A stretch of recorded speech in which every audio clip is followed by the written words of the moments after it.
Let me know, as always, if you can hear me and see me okay. We're live. He said everything's going fine. And then I realized that I hadn't unmuted the microphone. So yeah, let me know now if you can hear me and see me okay. And thank you very much for joining me. Tonight, very, very exciting.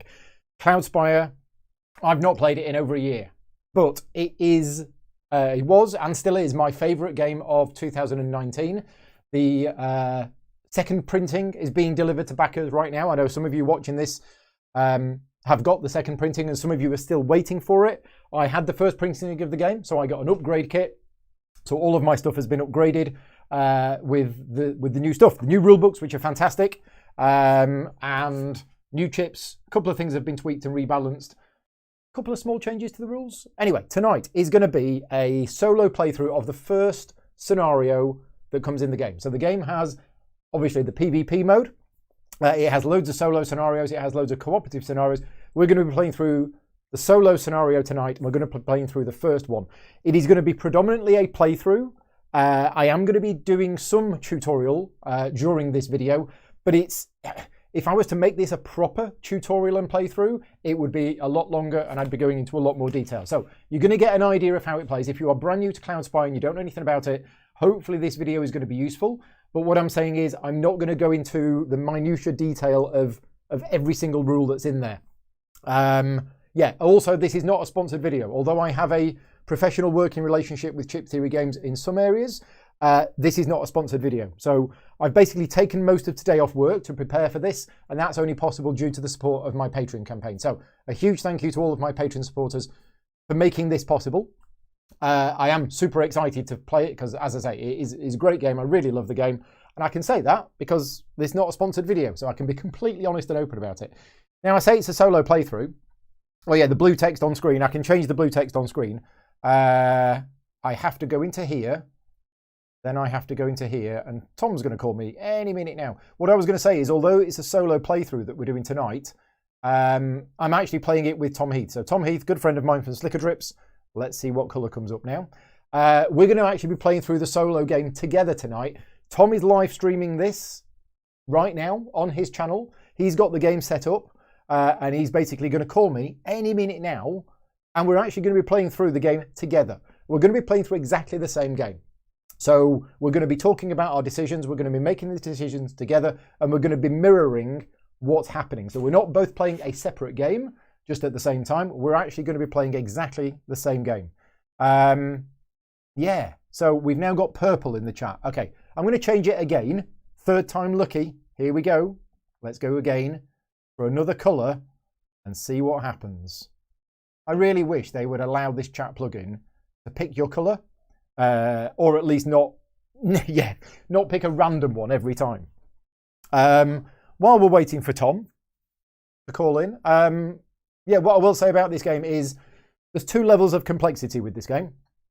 Oh, we got dark blue again. Oh, right. One more time and then I'm going to leave it. We're really unlucky with this. Normally it comes out good second time.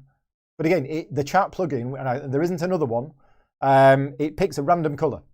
And yeah, I can't do anything. He's waiting for me. Right, okay, I'll call him then. Where is it? Where is it? Call, phone. There you go. I'm calling him now. And see if he's there. See if he answers.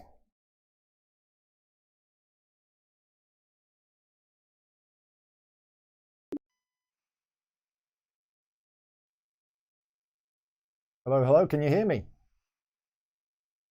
Well, it stopped ringing, but I can't hear him. Why can't I hear you, Tom? I don't know if you can hear me, but I can't hear you. How unusual. Right, well, I can't hear Tom, so that's not going to go well. We've got green in the chat. Yellow would have been good, or orange, yes. So he's checking his audio settings. Right, that's good. So yeah, there's two levels of complexity to this game. Oh, I heard something. There you go. I can hear you. You're shuffling around. Hello, Tom. Hello? Yes, I can hear you now. Can you hear me? Right. Well, I've put my headset microphone on. Can Right. everyone hear Paul? Testing, testing. 1, 2, 1, 2. Can the people in Tom's chat hear me? Yes. That's a good question. I wonder if you can hear Paul. I can hear Paul. He can hear me now. There's just one missing piece of the puzzle. Can you hear him? Yeah. I mean, if in your desktop audio settings you can see the volume bar going up and down, then that's good. I'm going to turn you up a bit at my end because you're a bit quiet, apparently. No, you can't hear Paul. They can't hear me. Right. Let me adjust this. Oh, you're watching on Paul. Oh, you will hear him if you're watching on Paul's channel as well. Yeah. Let me put this. Tom's just fiddling with his audio settings to try. I'll keep on talking until it shows up. So yeah, what I was saying is that there's 2 different complexity steps with this game. There is the core game rules, and learning them is one hurdle that you're going to have to come across when you learn the game. But then after you've done that, there are different factions. There are now 7 different factions for this game, 4 in the base game. The Greed was the first expansion that came out, and then there's Horizon's Wrath and the Uprising. Every expansion, similar to the characters in Too Many Bones, plays in a very different way, and they all have unique rules and special things. So what you're going to see tonight is you're going to learn how to play, hopefully, the core game, but also you're going to see how the Brawnen work, and you're going to see how the heirs work. Now, you're not going to see how they work completely, but there are other factions, and you're not going to see any of those, and they work in a very different way. Right? Any luck with getting sound on? I had it. You had it. You heard him, and then it stopped. Oh, right. Jeff's here from the Dragon's Tomb. Thanks, Jeff, for joining in. And yes, if you type something there, it should show up on the left side of the video. So what did I click and then turn off? Okay. Can you hear Paul now? Tom's trying to get his audio settings done. Because you can hear him all right. Because the bouncing isn't happening for this input, like the level. Oh, It's just a static yellow for me. So I'm just going to have to hope. Omar can't hear you. Some people can hear you. Some people can't. It works for a split second. Okay. Oh, no. That's unusual. I don't know why. Wait a minute. What if I just have it coming through?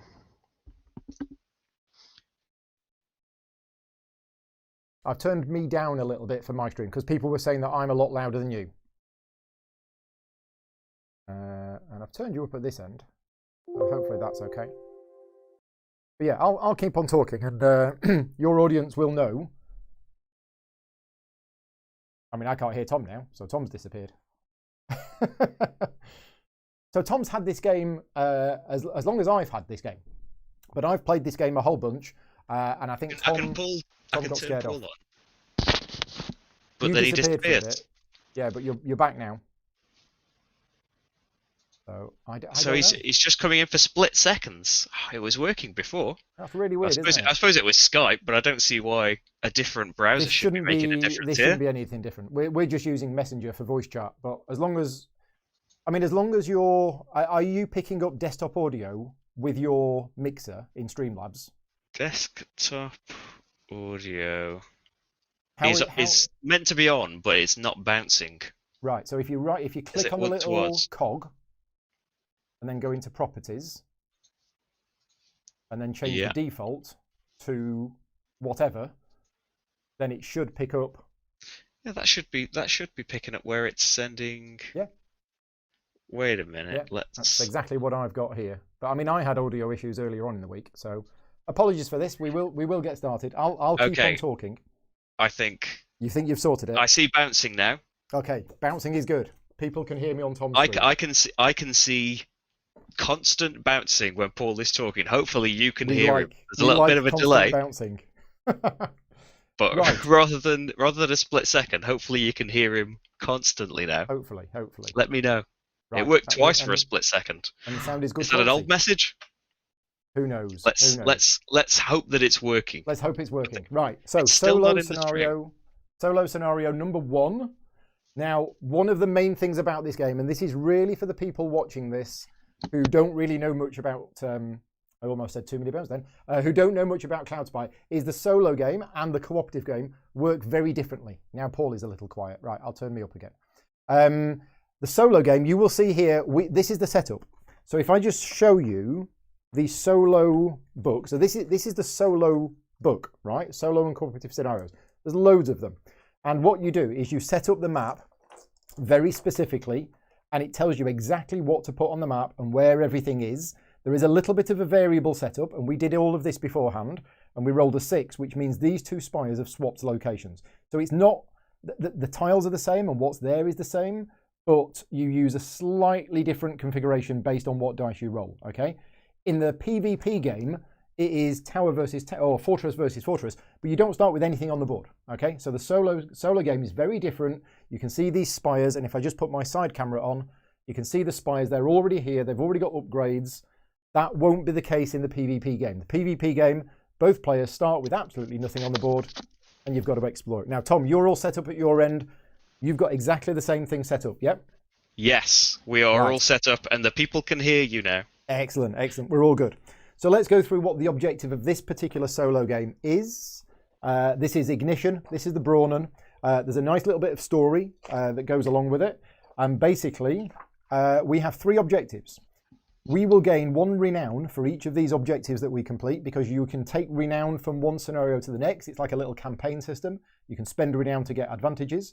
But our 3 objectives are: all minaret spires are defeated at the end of wave 4. Okay, now, at the moment, we only have 1 minaret spire. So we've got 4 different spires on the board. We have a high-rise here, a high-rise here, a minaret here, and a regal lookout here. Now, unfortunately, this minaret is really, really well defended. But objective number 1 is at the end of wave 4, we have gotten rid of all of the minaret spires, because more of them might appear. The second objective is actually, apparently, I cannot still be heard on Tom's stream. But I'll let Tom tell me that. I think people can hear you now. Okay, people can hear you now. They're hearing too much of you. They're saying it's too loud. But too loud? Well, you can turn me down. You can just turn the slider down. All that should be sorted now. Yeah. Hopefully they're just watching on a bit of a delay. Okay, good. Second objective is to defeat all of the air spires at the end of wave 4. So obviously that's harder to do. And the third objective is actually to defeat the fortress gate. Now, the fortress gate, each faction starts with a fortress gate, which is on 10 health. And the main objective of the PvP game is to destroy your opponent's fortress gate. But in this game, that is actually one of the objectives. If we do that, the scenario ends immediately. So this is interesting, Tom, because if we defeat the fortress gate without defeating all of the spires, the game ends and we still get a win. We've achieved one of the objective. Yeah. Or we could just say, I'll tell you what, let's just go for the minaret spire. Let's concentrate everything on that. And at least then we've ticked off that objective. Because I think all of these scenarios have a learning curve with them. And the more you play it, like once we've played the scenario 4 or 5 times, we might be like, oh yeah, we're better at it now. And we might then be able to achieve all 3 objectives. I think based on our skill level of the game, achieving one of the objectives might be a miracle. might be enough. Because if you are expecting to watch a masterclass in strategy, please go and watch another channel, because that's definitely not what this is. This is more along the 2 noobs learning how to play. Well, not learning how to play, but yeah, playing the game and probably not doing very well. Okay, now special things about this scenario. We actually start with one of our heroes, Cram the Mighty, which is actually the best hero that the Brawnen have on the board already. Cram the Mighty is here. We lose the game immediately if Cram the Mighty dies. So it doesn't matter what else happens. If Cram the Mighty dies, we lose him. So, Tom, we need to be very careful about him. Every time we move him, we need to double check that we're not putting him in a position where he is in danger. Yeah. Okay? If we do, I'm going to blame you. That's all right? Fair enough. Now, the good thing is... my fault. The good thing is Cram the Mighty has the talent Armoured.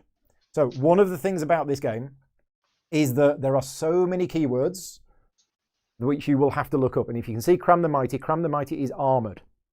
Okay? And when you play this game for the first time, and I know the criticisms that the game has is that when you start learning it, every keyword you have to look up.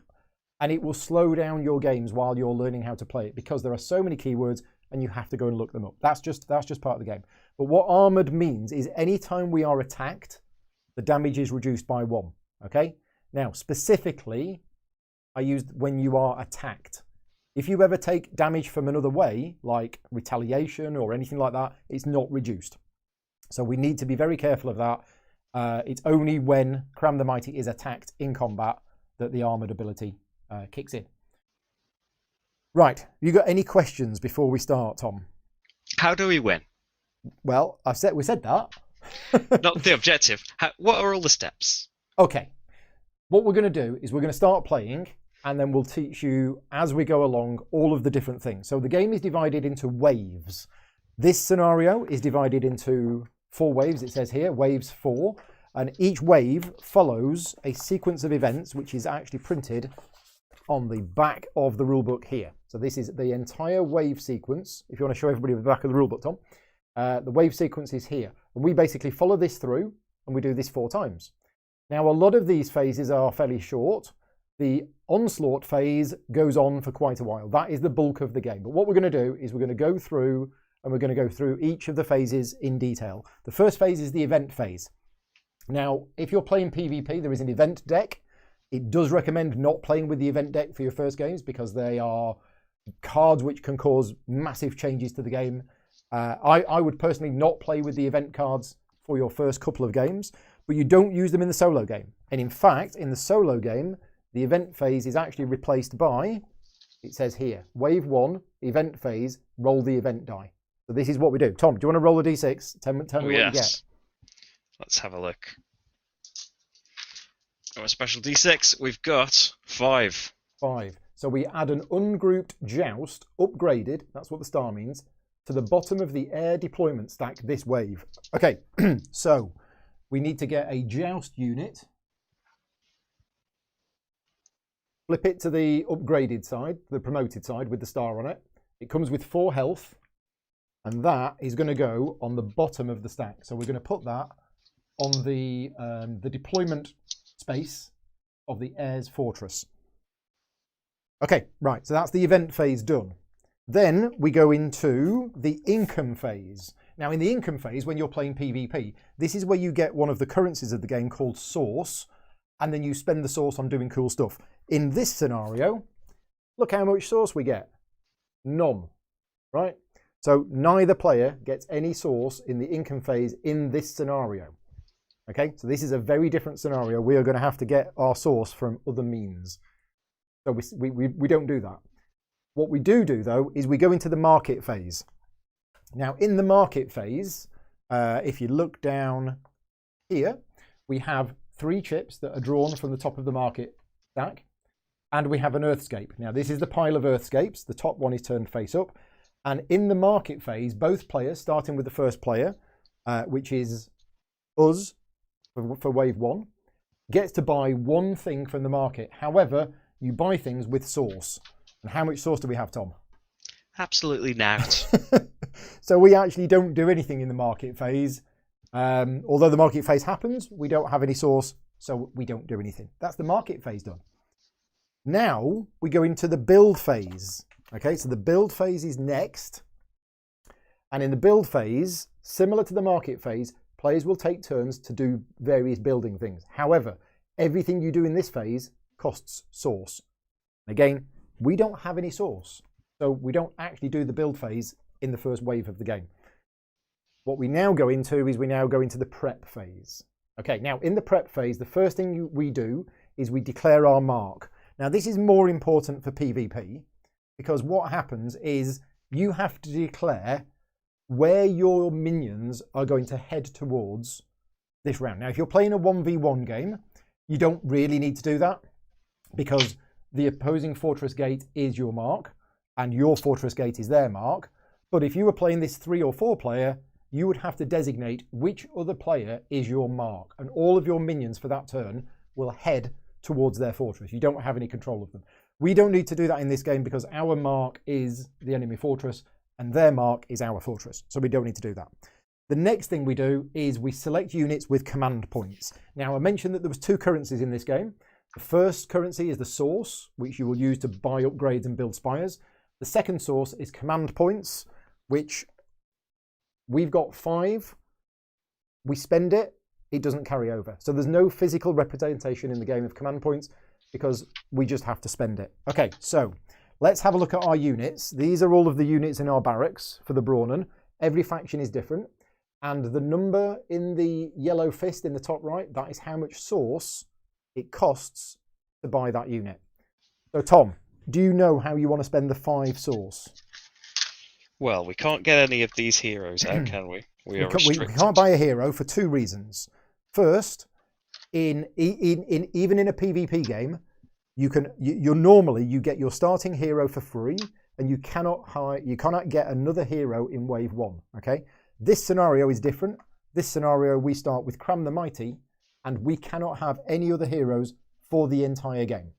So in fact, Drang and Orsh, you might as well take those chips out and put them back in the box. We can't use them in this game. But if you look at the other ones, Source Siege we can't have because it's 6. Forsaken we can't have because it's 7. We've only got 5. Now, if you're like me, you don't want to buy something for 4 because that's wasting 1. Yeah. Now, in this game, you want to buy... It's like in Dominion, when you've got 5 gold, but the best card for you only costs 4. Part of me does not want to buy that card for 4 because then I've got 1 spare, which was wasted. But in this game, sometimes you want to just buy the best unit for you. Yeah, sometimes you just need an ability. Exactly. So you don't have to spend all of your command points, but anything you don't spend is lost. So to not be wasteful, we really need a dispatch and a Battleborn is the only option. A dispatch and a Battleborn. 5, right? Yeah, exactly right. So all of the Brawnen units have a normal side and a promoted side. The promoted side has the star on it, and we need to make sure for the moment all of our units start the game with the non-promoted side in play. So we've bought a Battleborn, which costs 2 command points, and a dispatch, which costs 3 command points. So that's our 5 command points spent. They are the 2 units that we've bought. Right, that's the prep phase done for us. We then see what our opponent has. The opponent has 3 upgraded Harriers, and because they're in square brackets, what that means is that they are grouped together. So what I'm going to do is I'm going to put them on the board, and then we'll explain grouping in a minute, because it's a really important concept. But we need 3 Harriers, all grouped together, promoted, and they have 2 health. So that's 3 purple chips with 2 health beneath them on top of the joust. Okay, right. So back to us. We have bought a Battleborn and a Dispatch. We now have to make a very important decision. And when I was first learning this game, I didn't understand the importance of this decision. And we're probably not going to understand it now. But once you've played the game a few times, you will start to learn when to group your units and when not to group your units. I think it's very situational. If we do not group our units, what happens is the Battleborn has 3 health and the Dispatch has 3 health, and then we put them one on top of the other in an order of our choice, and we put them on our Fortress Gate. Okay? If we do not group them, that's what happens. And then the one on the top will move first, and basically both of the units will act completely independently. If we decide to group them, what we do is we actually put the 2 chips one on top of the other, and we only put the health for the unit on top. And both of the units will move together as one group, but only the top one is active. And then as soon as the top one dies, then the second one comes in. Okay? So there are definite reasons why you would want to group and why you wouldn't want to group. I would suggest, based on the board layout that we've got, that we do not group them to start with. No. Okay? So, which one do you want to put on top? So we've got, the Dispatch has got some range. The Dispatch has got a range of 2. Yeah. In a couple of turns, well, actually, the first tower that we get to has got quite a bit of range. Yeah, if we have a look at the board, if we have a close look at the board, if we come in here, right, then if the Dispatch is the first unit to move and we move it too, because that's its movement is in the green space, the green circle. Okay, then we move it another 2, it is potentially in range of the high rise. It's like 1 base range is it, and then 1 each for each disc that it's got. No, what I mean is we're in range of the high rise to attack it. Yeah. Oh, yeah, we'll get in range to attack it as we get in range to be attacked, won't we? Whereas, if we put the Battleborn first, what's going to happen is the Battleborn will move 2, then the dispatch cannot move 2 because the road is blocked. Which means on round 2, the dispatch cannot attack the high rise because we're out of range. So yeah, so we should put him on top. Yeah, I think put the dispatch on top. It's whether we want to group it with the Battleborn. Oh. No, I'm going to say no. I'm going to say no for this. But as I say, it's a really, really tricky decision. Yeah. Right. It's good, like if you've got some weak units that don't really move a lot. Exactly. You might just want like a meat shield to just get them to where they need to be. Yeah. And then they just spring out and start doing their business. Yeah. Now there's a few rules about grouping units, but what you cannot do is you cannot group a slower unit with a faster unit. If you think about it thematically, the slower unit, you can't cheat the system by putting a unit with a movement of 1 underneath a unit with a movement of 3, right? You just can't do that. That's not allowed. Right. So we are done. We are deployed. No, we're not deployed. Deployment is moving from there to there. We have placed. That is the end of the prep phase. We now go into the onslaught phase. And as I mentioned earlier on, the onslaught phase, this is where most of the game happens. In the onslaught phase, both sides are going to keep taking turns until the end of the wave trigger happens, which is that there are no minions on the board. So as soon as there are no minions in play, the wave ends immediately, literally immediately, even in the middle of somebody's turn. And remember, there are minions and there are heroes. I say remember, I don't think I've said it. Both of these two things together are called units, but you have heroes and you have minions. Once all of the minions have gone, the wave ends immediately, right? There is something called campfire mode, which will explain when it happens, or if I forget, somebody in the chat will shout campfire mode, because I normally forget. But yeah, off we go then with the onslaught phase. So we take the first turn, because that's what it says in here. It says wave 1, Brawnen, we take the first turn. And the first thing that happens in the onslaught phase is, if we've got any start of turn talents, we can use them. And also, each faction has 2 limited build options per wave. Now, limited build option is a little bit like what you did in the build phase, and it costs source. So we don't have any source yet, so we'll skip past that. But this is the time when that would happen. So now we go into movement. Onslaught phase, start of turn, movement. Right, so in the movement phase, you have your minions and you have your heroes. First of all, your heroes, you have full control of them. So Tom, Cram the Mighty, we can move him or not, completely up to us. If we do move him, we can move him as much as we want. And if you look at the chip, it has a mountain icon on it. Okay, now that means Cram the Mighty has a terrain icon of mountains. And if you look at the back of the rulebook, you can see that if you have that icon, you can move along path, grasslands, forest, and mountain. So the only thing that Cram can't move through is water. Okay, he has the ability to move through all of the other ones. You cannot move onto this space right in front of him because that's occupied. That's got a landmark token on it. Whereas if you look at the dispatch and the Battleborn, they have no icons. That means they can only move on the path. Yeah. So that's heroes. Now, your hero, each hero can move either before or after your minions. But once you start moving your minions, you have to move all of your minions. So if you had 2 heroes, you could move 1 hero, then all of your minions, then the other hero. Or you could move both of your heroes before. But your minion movement, you cannot break that up with hero movement. Minions, you have less control of your movement. Your minions must move as far as they can towards the enemy, or towards their mark, which in this scenario is the enemy fortress. So, which one do you want to move first? So Cram's going to be a bit penned in, I think, isn't he? Unless if we move Cram, he's going to get in the way of both of the minions wherever he ends up, isn't he? He's not. Oh, do they move through him? No, this is the thing.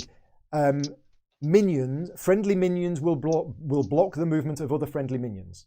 Right. But they don't block the heroes.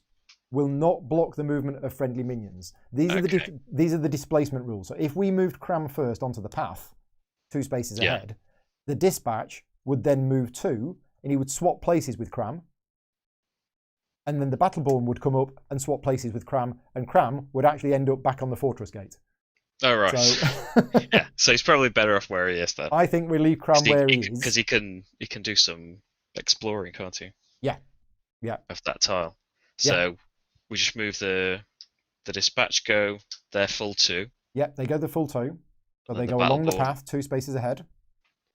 And then the Battleborn Battleborn, gets they stuck. can only move 1 because they get stuck. Okay.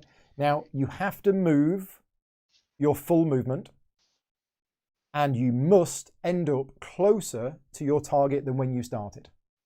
Right? Now, that will make more sense next round, or sorry, next turn. But for now, what we've done is exactly legal, and we're going to choose not to move Cram the Mighty. Okay, so that's the end of our movement step. The next step is that enemy spires that are within range attack us. Now, we have lots of enemy spires on the board already, but none of them are within range. In fact, the nearest one is this high-rise unit here. So this high-rise unit has 2 range upgrade chips. A spire's default range is 1, so this means that this high-rise has a range of 3. And if we just count out 1, 2, 3, we are just outside of range. In fact, this one, this Regal Lookout, also has a range of 3. So 1, 2, 3. Yeah, we're just out of range of both of those spires. So we don't get attacked. Right, next is exploration. If we are next to any of these landmark tokens, which were dealt out randomly at the start of the game on every unoccupied source well, we may look at it. Oh, we've got to take a peek, haven't we? Okay, so I'll look at it and I'll tell you what it is, and you can get the same chip. It is Grail Wasps. Grail Wasps? It's Grail Wasps. So in a PvP game, you would look at this and you would not show your opponent. Okay? Because we now choose whether we want to reveal it or not. Unless it has the word foreboding. If it has the talent foreboding, you have to reveal it. But this doesn't have the talent foreboding, it has the talent relentless. I think we might as well reveal this because there's no downside to revealing it. Yeah. Okay, so it's got 2 health, and we put it on the board, and it's there. Now, the reason why you want to defeat this is, if you look here, it's worth 3 source. You can see there, if we defeat it, it's worth 3 source. Now, the relentless one is an interesting one. Because what it means is, if you just have a look at the Grail Wasps, on the left-hand side you have the health, the attack value, and the movement value. Now, the movement value is irrelevant for this one, and the attack value is blank. That's because the Grail Wasps do not have a fixed attack value. Every time they attack, you keep rolling the dice, well, 1 at a time, adding up the damage until you roll a blank or a 2. So they could do 0 damage, or they could do infinite damage. So we don't want to attack them with Cram. No. Because if we did... He could just be taken out in turn 1. However, let's have a look at Cram's attack value. We've been lucky here. He's 2. Cram's attack value is 2. They have 2 health. They won't retaliate. Oh, nice. Okay, so this is a lucky draw for us now. But that's the exploration done. We now go into attacks. So similar to movement, you have got full control of your heroes. Okay? You do not have to attack with them if you don't want to. And if you do attack, you can attack whichever thing you want to. Your minions must attack if able. So, do you know what we're going to do in this situation? We've got to get in there with Cram, haven't we? Yeah, we get in there with Cram. Yeah, because the minions have got a good chance of dying. Yeah. Before. Yeah, both of our minions only deal 1 damage to the Grail Wasps, and then they would retaliate back, whereas Cram deals 2 damage. The Grail Wasps have 2 health, so done. Boom. Dead. Nice and simple. Finally, we get some source. We've got some source. Now, I'm using little chips to represent the source because it's a bit easier to do than the dial. So these don't come with the game. These are extra bits that I'm using to represent source. So we have 3 source. Okay, let's put that camera on. So that was quite good. Now, the other reason why you want to use a hero to do the finishing blow is every time a hero manages to kill another unit, it levels up. Okay, so Cram the Mighty has just leveled up. Now, the way that leveling up works is, you look at the chip, you see down here there are 2 little blue dots. That means Cram the Mighty can have 2 upgrades. If he ever gets a 3rd upgrade, he actually promotes, but we'll come to that in a minute. So we can give him an upgrade, and we can either give him an attack upgrade or a fortification upgrade. We cannot give him a range upgrade because he doesn't have range. So you can only give a range upgrade to a hero that already had range. So what do we want to do? Do we want to give him an attack chip or a fortification chip? I don't know. I want to be brave and just say attack. But I think attack. I think he's full health, isn't he? He's full health. It does hinge on him, but as long as we're not reckless with him, if we give him a health, then maybe he'll take things out before they get to attack him in the future. Yeah, I think give him an attack chip. Okay, so there you go. Cram's attack is now 3. Nice. There you go. And that is our turnover. That's quite a good starting turn. That is quite a good start. Yeah, finding a landmark that only has 2 health when we're playing with Cram the Mighty, that's a really good start. Okay, so now we go to the heirs' turn. The heirs do not have any start of turn effects. So what we're going to do is we're going to start moving the heirs' units. So first of all, we have the 3 Harriers on top. They are all grouped together, and the Harriers have 4 movement. So I'm going to move them 1, 2, 3, 4. So they are on the path. They've moved as far as they can, and they've made as much progress as they can. The AI movement rules for minions are slightly different to the player's movements. I'll explain that when it gets to our turn. It is one of the most difficult concepts, and it took me about 4 games before I got it, before I understood it. And thank you very much to Mark and other people for helping me with the rules of this game over the last 2 years. But my aim today, if nothing else, is to explain to you the differences between AI minion movement and player minion movement. So the Harriers have moved to there. Then we have the Joust. Now this is an upgraded Joust. It's got 3 talents: Eager, Fury Kick and Quick Strike. I'll have to read them in a minute. But this moves 3. So this goes 1, 2, 3. So both of the units are between the 2 towers. I don't know if you've got my stream up, Tom, just to see. You're just pointing at a Joust. There it is. There it goes. Yeah, you can see it in Paul's stream. He's got the minis as well. Yes, painted. Painted. Yeah. These were painted over the Christmas period 2019, I think. Yes, I basically sat there for 4 days over Christmas 2019 painting my Cloudspire miniatures. It was a great time. Right. That's the minion movement done. Now, AIs do not explore. If we had any spires, they would attack them now. And there's nothing for them to attack. So that's it. That's the end of their turn. It's now our turn. Okay, so... Is there a Thor cam? No, I'm afraid not. My cats are downstairs, so yeah, they're not here. So it's our go. Do we have any start of turn effects? No. Now, we do have 3 source. So if we really wanted to, we could do a limited build action right now. We're not going to, because it's not a good thing for us to do, but technically we could. So what do we want to do next? So we probably want it, like the dispatch are going to get in range, aren't they, to attack, and are going to get attacked. Yeah. So here's the thing that I was going to explain. This is the big difference between player minion movement and AI minion movement. The rules for player minion movement is as follows. You must move, if able, all of your movement points. So the dispatch has 2 movement. We must move twice if we can. We have to end closer to our mark than we started. Okay? And they are the only 2 restrictions. So here's what we can do, Tom. We could, if we wanted to, go 1 space slightly to the side and then 1 space along the path. That is legal because we have moved 2 and we have ended closer to our mark than when we started. Yeah. Right? The AI cannot do that. The AI must make as much progress as possible. And that's the difference. Player minion movement, you must make some progress, but it doesn't matter how much. Whereas AI movement, the AI has to make as much progress as possible. Now, I don't think we want to do that because we want to get ourselves in range of this high rise if we survive. So I think we move 2, and we end up 2 spaces away from the high rise.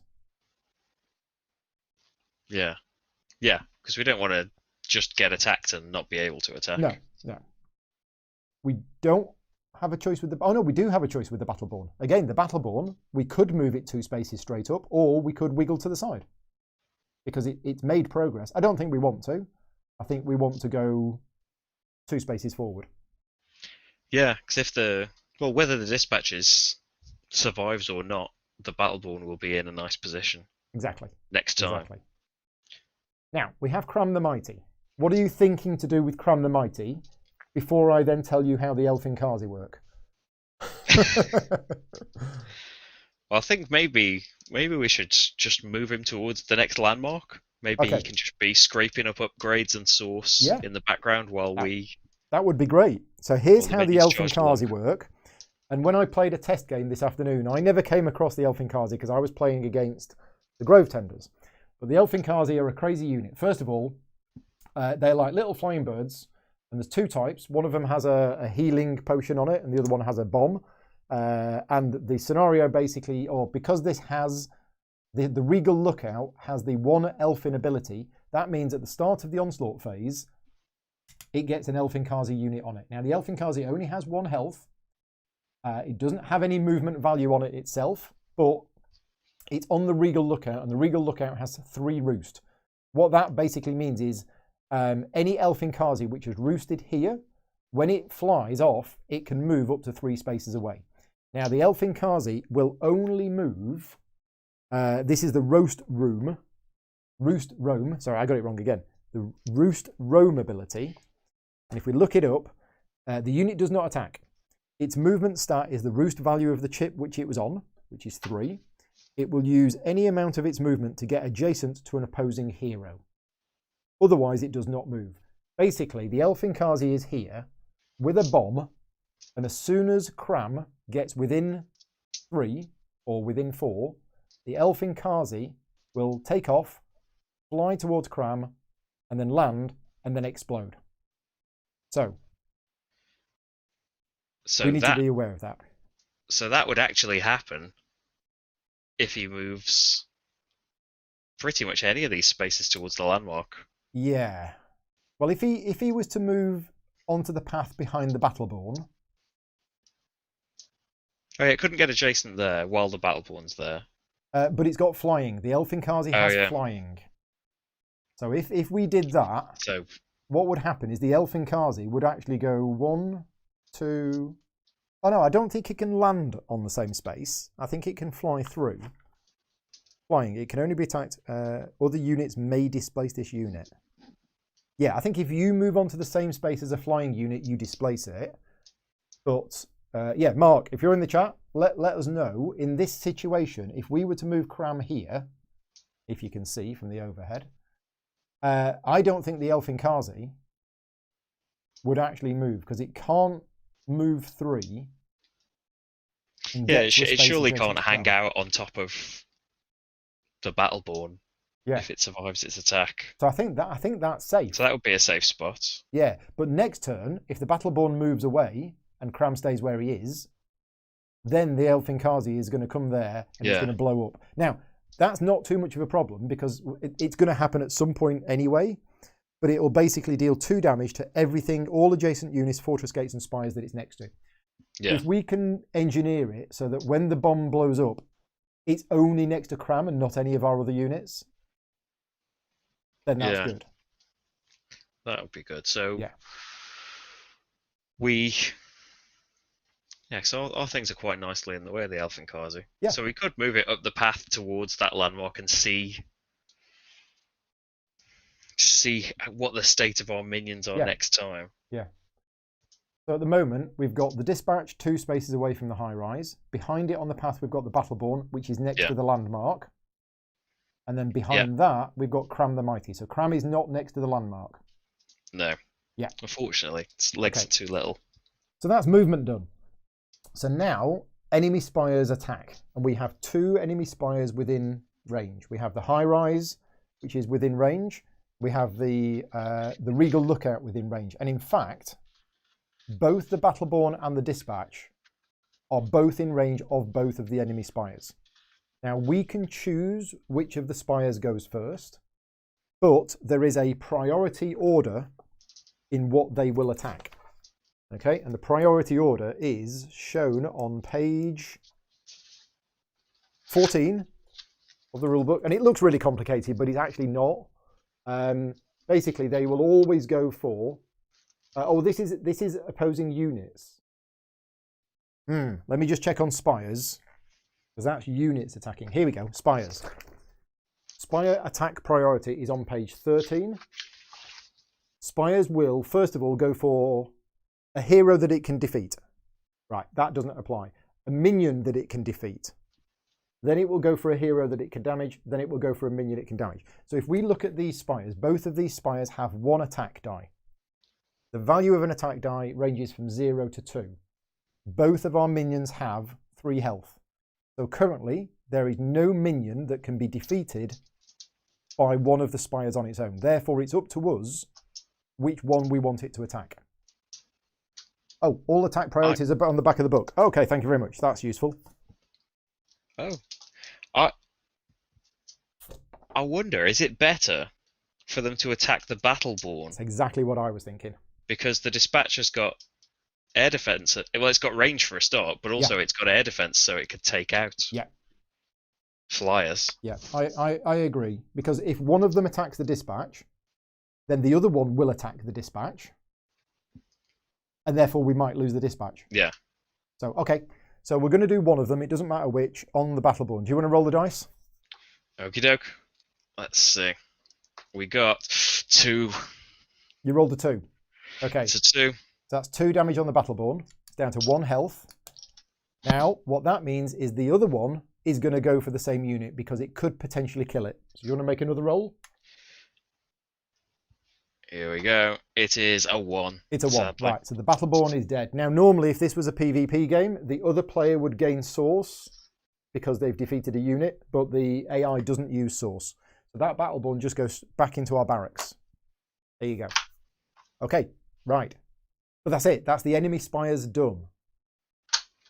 The downside is we now can't explore because we have nothing next to the landmark. No. Whether we would have wanted to explore or not, I don't know. Oh no.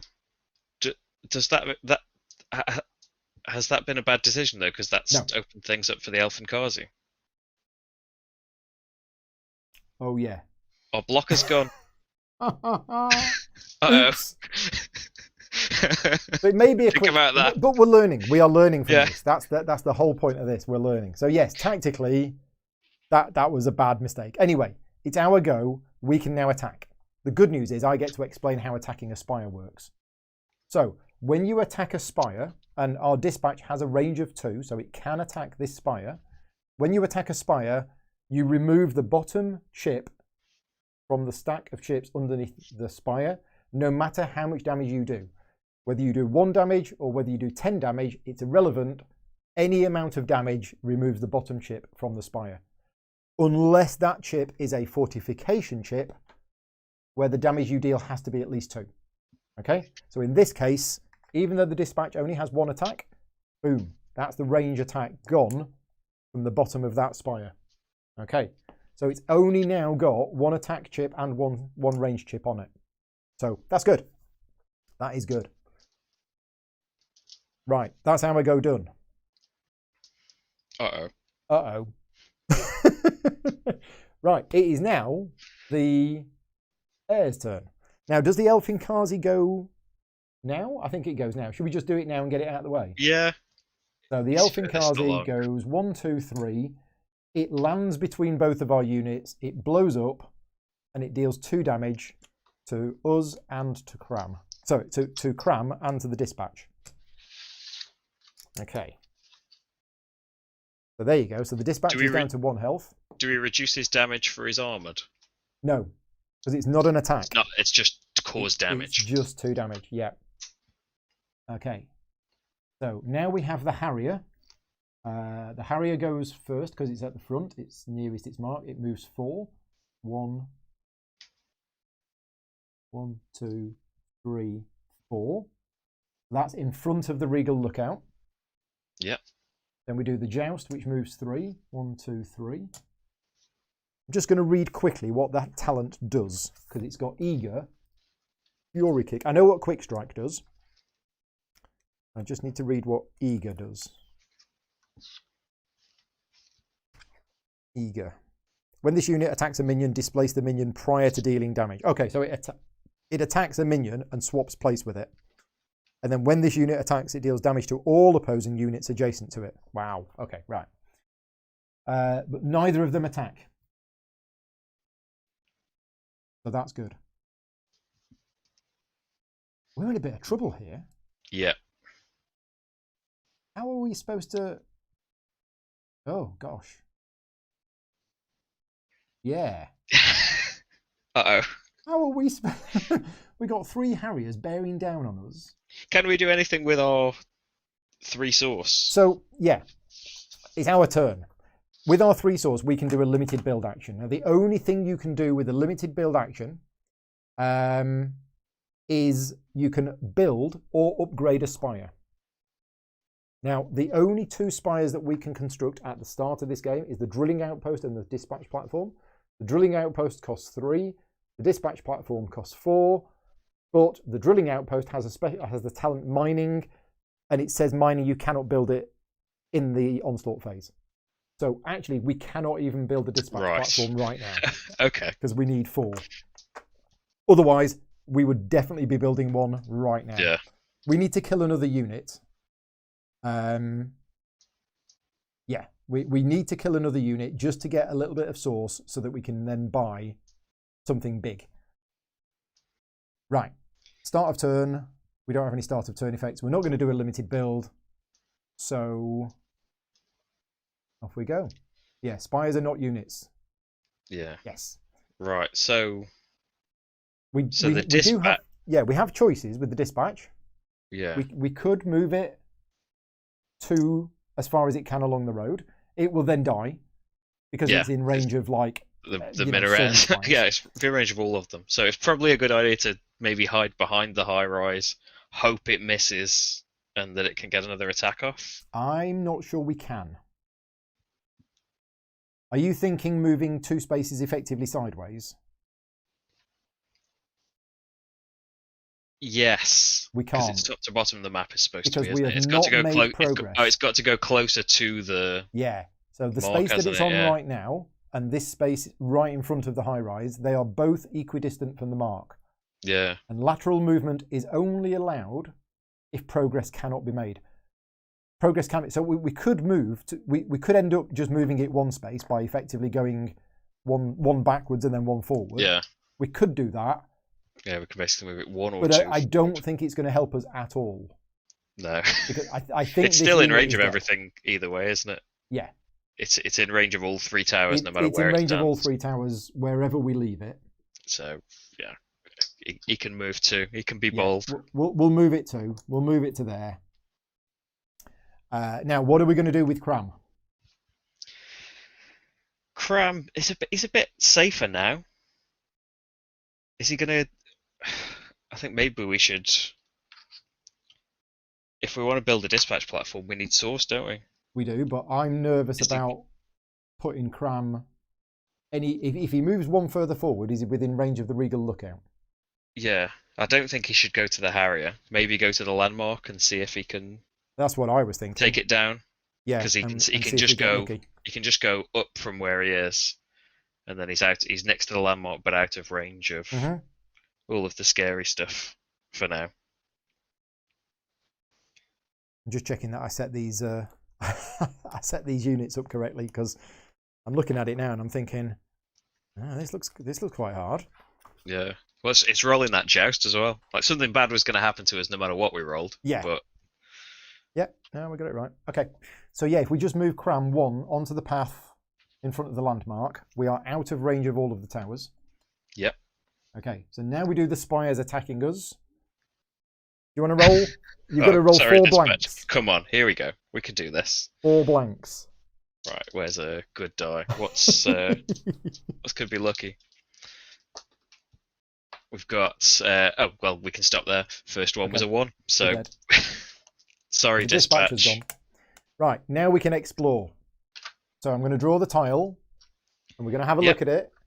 And it is the Source Peddler. Source Peddler. Now, do you want the good news first? It was the Source Peddler as well. I'd love good news. The good news is that it's worth 6 source if we kill it. 6. That is juicy. Do you want the bad news? Is he hardy? 5 health and retaliation of 2. Uh-oh. Yeah, not quite hardy, but yeah. So I guess we want to reveal it? Yeah. I think we're okay with the heirs knowing that. Yeah. Well, it's just they might kill it, but if they kill it, they're not going to get any source. Yeah. Now the danger and is him retaliating might end up being a good thing for. Actually, yeah. Us if we attack it, we're going to deal 2 damage to it, but we're going to take 2 damage back. Yeah. And he's already taken his 2 damage. Yeah, Cram is he's only on 3 health right now. This might be a very quick video. Because I can't see how we're going to survive wave 1. The only thing we were told is to look after Cram. Yeah. So, I don't know. We've got. Well, does he only take 1 damage because armored? No, that's only if he's attacked. It doesn't count for retaliation. Oh, okay. Yeah, so he can't kill the Source Peddler without dying, and Cram doesn't start off upgraded, does he, by any chance? In this scenario, let me just check. I think the only star was on Dob. Yeah. No, he does not come in upgraded. Yeah, he's not upgraded. So Diane is saying Hunter. He doesn't have Hunter, unfortunately. That's Orsh has Hunter, but not Cram. It's literally the only thing that we can really do is move him forward and what? Try and attack the high rise and get some source from that and hope not to die from all of the things charging at him. No, we would die from that. It's what? Because otherwise, what are we? I suppose there's another landmark to try and discover, but he's got to go in the range of all the bad stuff. Exactly. So there's a couple of options here. We don't attack the Source Peddler and we just walk away from it. And then if we look at the Harriers, let's see how the Harriers are going to move. So the Harriers will move 1, 2, 3, 4, and they will not be next to the Source Peddler. Okay, so their next movement will bring them not adjacent to the Source Peddler. Yeah. And then their next movement will be 1, 2, 3, and they'll be next to the Fortress Gate, and they'll be attacking the Fortress Gate. Yeah. So, whereas the Joust is going to go 1, 2, 3, and then 1, 2, 3. No, the Source Peddler is not going to be in range. So I'm thinking we don't attack because the 2 points of retaliation is going to really hurt. Yeah. And what we do is we actually position Cram so that the Harrier attacks Cram, but the armoured will kick in and will only take 1 damage, and then our retaliation back is 2 damage and we kill a Harrier. Yeah, actually. Okay, and then whenever Cram gets really low on health, we run away back to the Fortress Gate because then we heal back up to full, ready for the next wave. Yeah, that's going to be the best thing to do, isn't it? So we are going to reveal the Source Peddler, but we're not going to attack it. No, he's just going to see all this action going on. Yeah. Okay, right. So it's now the heir's turn.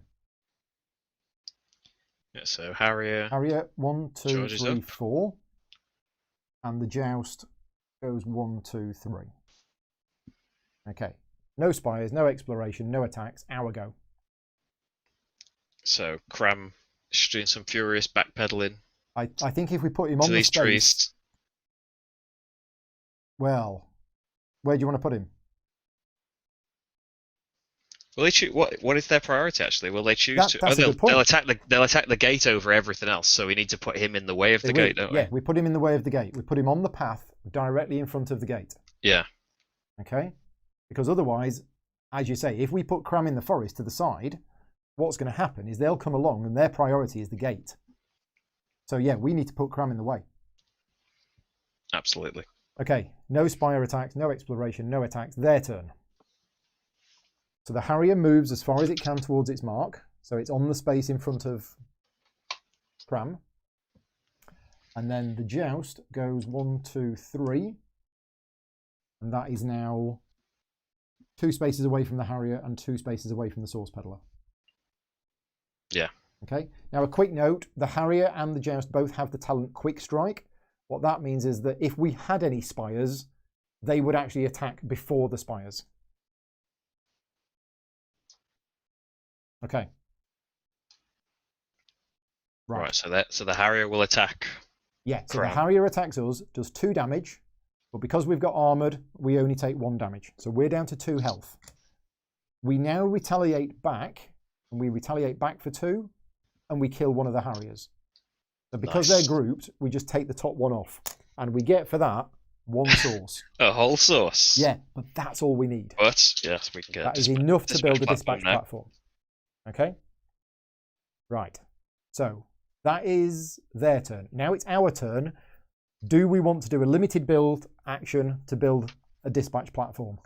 Surely. I think we do. I don't think we've got any choice. Yeah. So you mark the fact that you've done a limited build action by putting a peg in the bottom of your stronghold, the bottom of your fortress, because there's 2 holes here.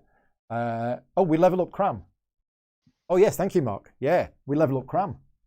Oh, because of his killings. He's killed. Oh yes. Shall we give him a fortification chip? Yes.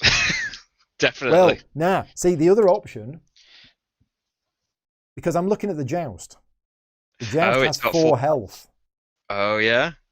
Well, he's armoured, isn't he? And he can duck right back into the fortress. So, yeah, if we give him an attack, he'll be able to just kill the Joust, won't he? He will. So yeah. So if he stays out this turn, he can have another attack against the Harrier, kill another Harrier, kill another one, get an upgrade for killing something. Yeah. And then we'd have to duck him in next time, and then the remaining Harrier would attack the base, which is only. I think we've got this, because if we give him another attack, because he can walk through mountains,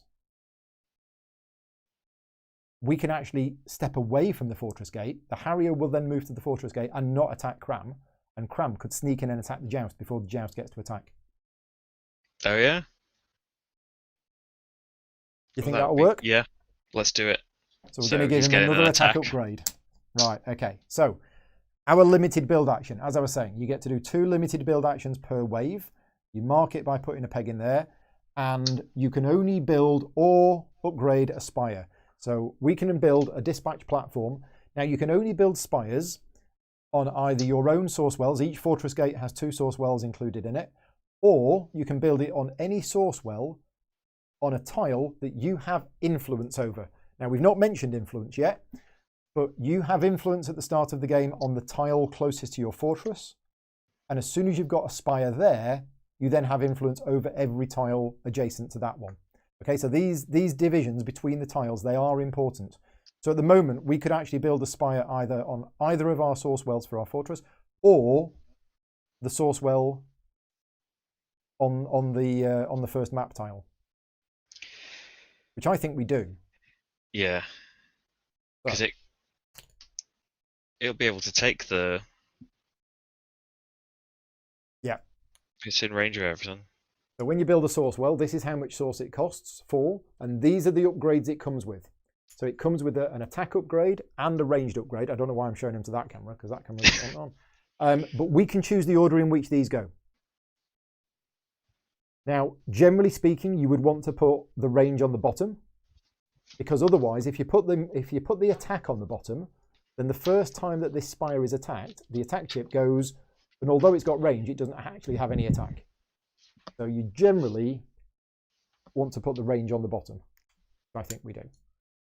Range goes on the bottom, attack goes on top, and the dispatch platform is built. There you go. Right. So that was our limited build action. I think we're in a better state now. I think we are. What are we now going to do with Cram? Are we going to attack once more now? and kill another one. Yeah, and then he can duck in. Well, actually, he won't need to, will he? Like if he attacks once more now, will the Harrier attack? Oh, he's gonna actually promote. Oh, what? Oh, so he'll flip over and lose his upgrades. He'll flip over and lose his upgrades, but that's fine. That's fine. So would we have been better choosing Fortify then for when they? No, because he hasn't actually been attacked since we gave him the upgrade. Yeah. So the question is, where do we want to move? I think we want to move into the forest next to the Harrier. Oh, promoting is optional. We don't have to promote. Interesting. Okay. Very interesting. Yeah, because we'd like him to stay with 4 damage, wouldn't we? With 4 attack, yeah. Yeah. I'm thinking move into the forest. Yeah. Get him out of harm's way. You happy with that? I'm happy with that. So we're moving into the forest next to the Harrier. There's no spires, there's no exploration, there's none of that. So now we attack and we kill another Harrier.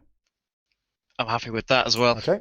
We get a source, and importantly, even though there is another Harrier in the group, the next one doesn't retaliate. So retaliate only happens if the exact unit that you attacked survives. That didn't happen in this case, so there's no retaliation.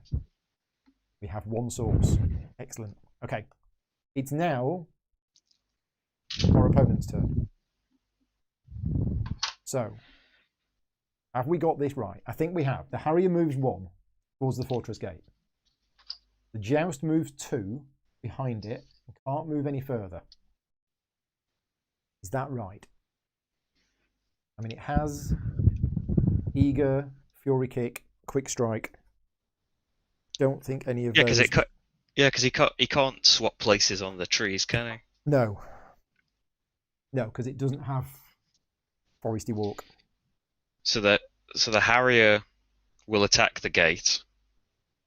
Yeah, because both of them have got Quick Strike. They actually go before the Spires. Normally, our Spire would go next, but because they've got Quick Strike, they go first. Yeah. You're right. The Harrier attacks the fortress gate. Now, whenever a unit attacks the fortress gate, our fortress will take damage equal to the attack value of the unit, which is 2. So our fortress gate is down to 8. But whenever the fortress gate is attacked, it retaliates for 1 damage, no matter where that attack came from. So the Harrier at the front takes 1 damage. Okay. There we go. Now we have the Joust. The Joust, I think, is going to go for the hero. What was his ability? He attacks everybody. So his ability just units? Is Eager, which is only when this unit attacks a minion, you displace the minion. He's not attacking a minion. It's a hero. And Fury Kick is just units rather than... Units, yeah. So that doesn't apply to Spires, does it? Yeah. So he will attack Cram for a single damage. Where's the reference of what they attack? Somebody said it was on the back of the rulebook. If they're priority? Yeah. I'm still on page 14. Right. Is it on the back of the... I think I can't see it on the back of the rulebook. What they're allowed to do is on the back of the rulebook. Yeah, but not their priorities. Slightly different table, yeah. Yeah. So page 14. Number 1 priority above all, the gate, no matter what. And then an opposing hero it can defeat, which is not. Opposing Spire it can defeat. It cannot defeat the Spire. So interestingly enough, if it would go for Cram if it could defeat Cram. If it can't defeat Cram, if it could defeat the Spire, it would go for the Spire. It can't defeat the Spire, so it actually goes for Cram. Yeah. So, back of the solo rulebook. I think back of the solo rulebook's the same. Oh no, hang on. Yeah, back of the solo rulebook. There we go. Back of the solo rulebook has the priority. Oh, nice. There you go. Right. So it attacks Cram. Does 2 damage, but Cram's armor. Cram is on 1 health. He's fine. Cram retaliates for 4 damage. The Joust has gone. We get two source. Right. There we go. We're in the money now. Now our Spire attacks. Does he promote when he retaliates, or is that only when he's attacked? No, he promotes every time he kills something. So we could promote him now if we wanted to. I think we do. I think we should now. Because okay, come on, dispatch platform, take that Harrier out. We're trusting it. This. These 2 dots here indicate how many upgrades Cram can have. Okay, Cram has got 2 upgrades. So the next time he kills something, instead of getting another upgrade, what happens is he promotes. He flips over and he loses all of his upgrades. But because his new health was 1 higher than the old one, he actually gains a health. And as Mark says, this was optional. We didn't have to do this. But now we have done it. His movement is 3. It was 2. His health is 6 as opposed to 5. And he now has a new ability called Survival, which we'll explain later. But that is Cram promoted. Cram has, yeah, that's good. Now, meanwhile, the dispatch platform is now going to try and get rid of the Harrier.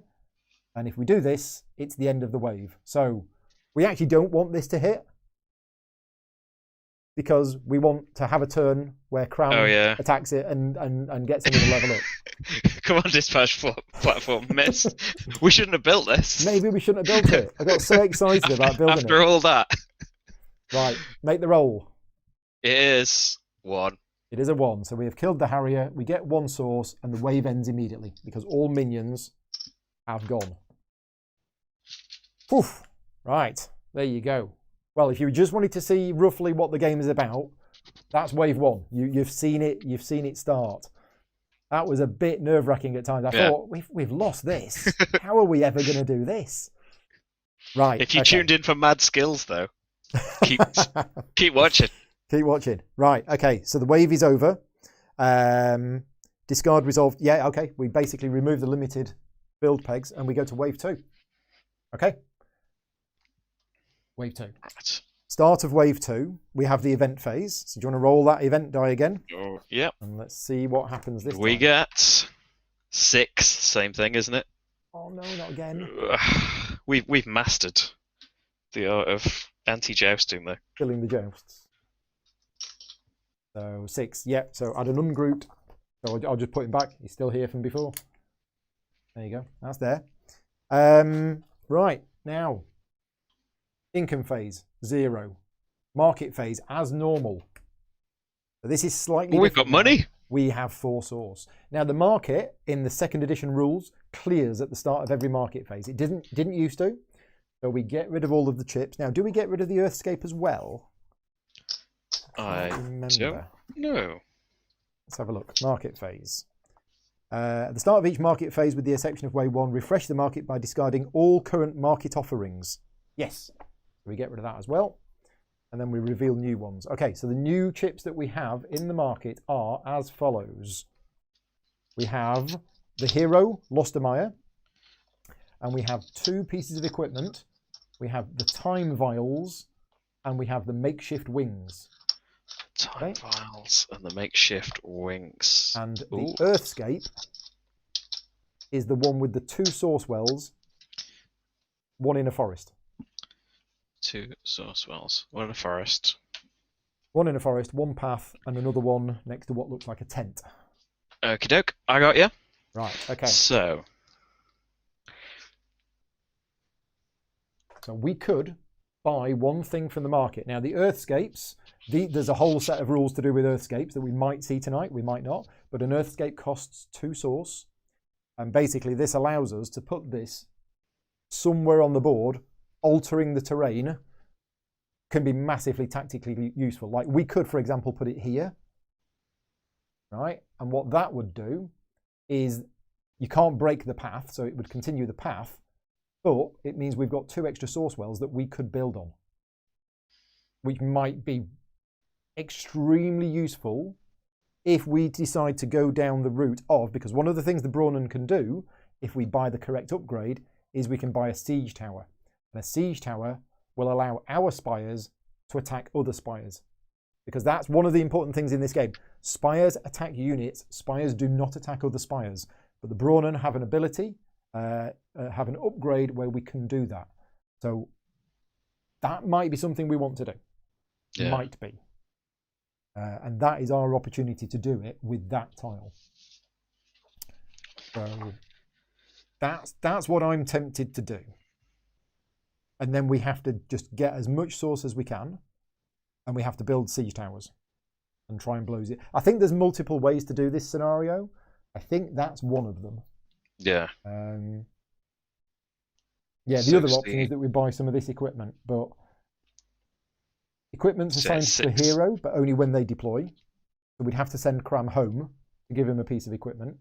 Yeah, they're nice. It would be nice to see him fly. I don't know if it would be that much better though. So that we just he's got mountain walk. The hero's just out of consideration. Yeah. Because of the scenario. So Back to the Future is they attack again. Yep. As if they hadn't attacked. I don't think that they would be better choices. So to unlock siege towers, we need 6 source. Yeah. Which we can't get now, but we can do it. We can get 6. We can get Not 6. Right now, but we'll do it. Are we going to go for it? So yeah. Right, we're going to buy this Earthscape. So that cost us 2 source. Now the Earthscape does not refresh. If you bought another chip, it would refresh. But the AI in this scenario doesn't buy anything from the market phase. They don't do anything. So that's the end of the market phase. We go into the build phase. And as you can see from the scenario, wave 2, in the build phase, we add an attack chip to the bottom of an air spire of our choice. Which one do we want to promote with an attack chip? How about the one at the very back? Yeah, one that we don't need to deal with. Oh, yeah, I think the high rise. We're going to upgrade the high rise at the very back and probably ignore it for the whole game. Yeah. So, we only need one objective to win, and that will be probably to take down the minaret. Okay, right. Now, it's our build phase. We only have 2 source. So we can't actually build anything. But this is the point when we do place the Earthscape onto the board. Now, you've got to be very, very careful in a PvP game about placing Earthscapes, because when you place one, you may immediately build a spire onto one of the source wells. But if you don't, the other player then might jump on it. Yeah. In this game, we don't need to worry about that because the AI is not going to do that. So, now, I think we're safe to put it on the board. Now, the rules of placing these, they've got to go onto the board. They can't go overlapping the edge. You have to maintain the path between the 2 fortress gates. And at least one of these 3 hexes must be placed over a hex which we have influence over. So we couldn't put it here, for example, like, miles over there. Yeah. We'd have to put it so that it's close to us, but we can't block the path. So I'm trying to think. So where if we had it kind of, so the kind of last path hex of the first tile, covering up these 2 forest spaces, maybe. I was thinking the forest space with the source well on it now is potential for a siege tower to be in range of that minaret. Because that's 3 away. With a bit of what does a siege tower come in with? It's got 3 range, hasn't it? Siege tower's base range is 3. So I don't know if you're watching my YouTube feed, but there's 2 spaces. There's 2 places I think that might be good for it. There's here. You're thinking of making the path longer as well. Yeah, if I turn it to here, what it's done is it's made the path a lot longer. Now, is that going to be good for us, or is that going to be bad for us? I think that's good for us. Yeah. And there's still a source well within 3 of that minaret. Within 3 of the minaret. We put it there. That's definitely better. So, yeah, let's do that. Right, so that's gone on there. We don't have anything else to do in the build phase. So that's it. That's the end of the build phase. Right, we now go to the prep phase.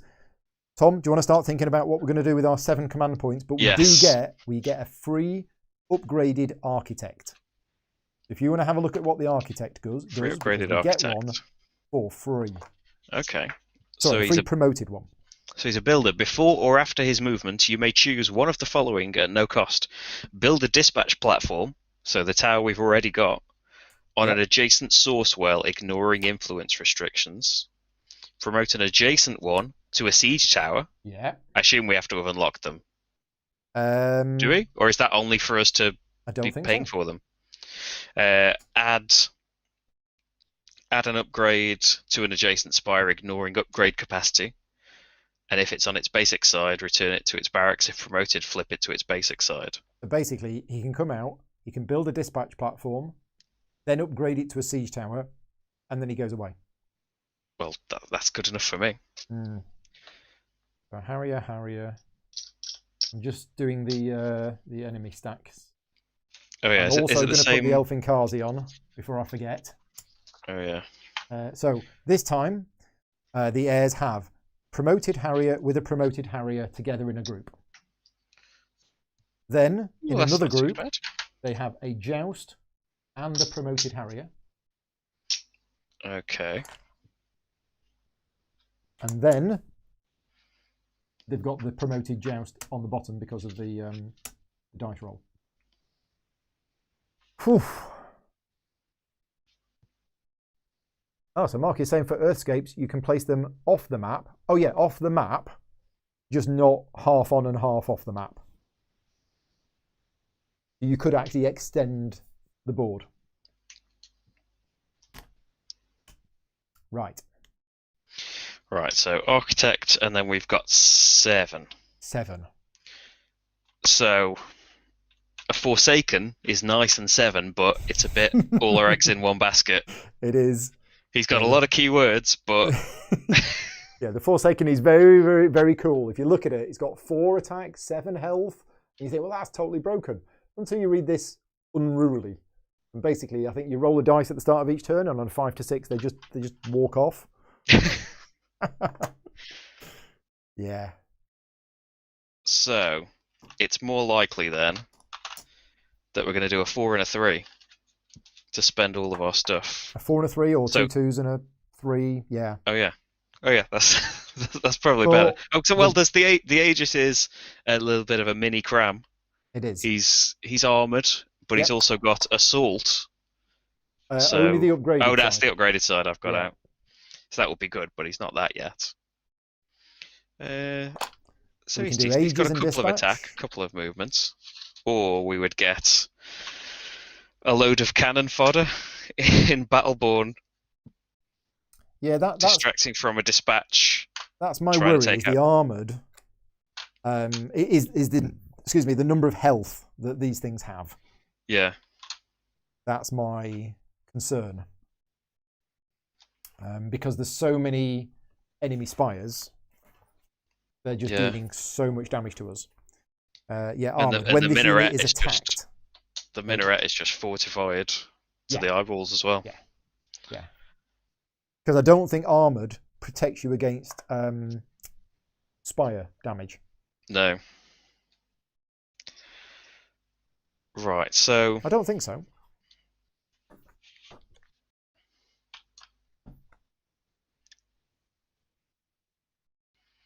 So the Aegis will be a lot more useful once units get to us, just for having that extra health in the armour.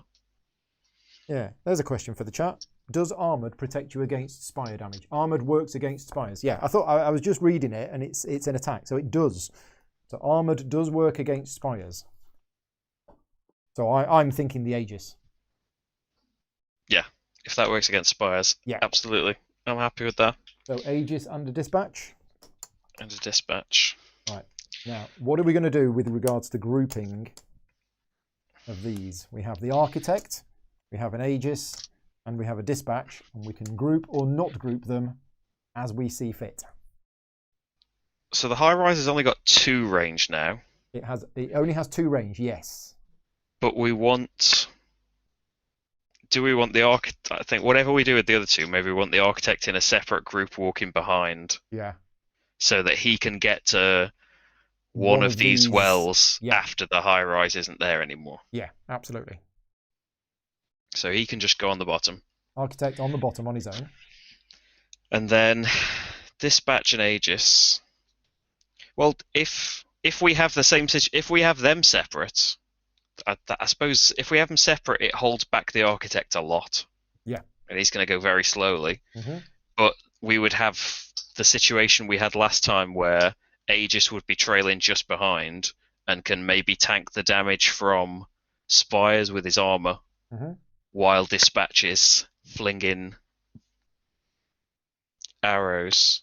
So the first turn to so the second turn Dispatch would be in range, whereas if Aegis went first, it would be the third turn for him to be in range.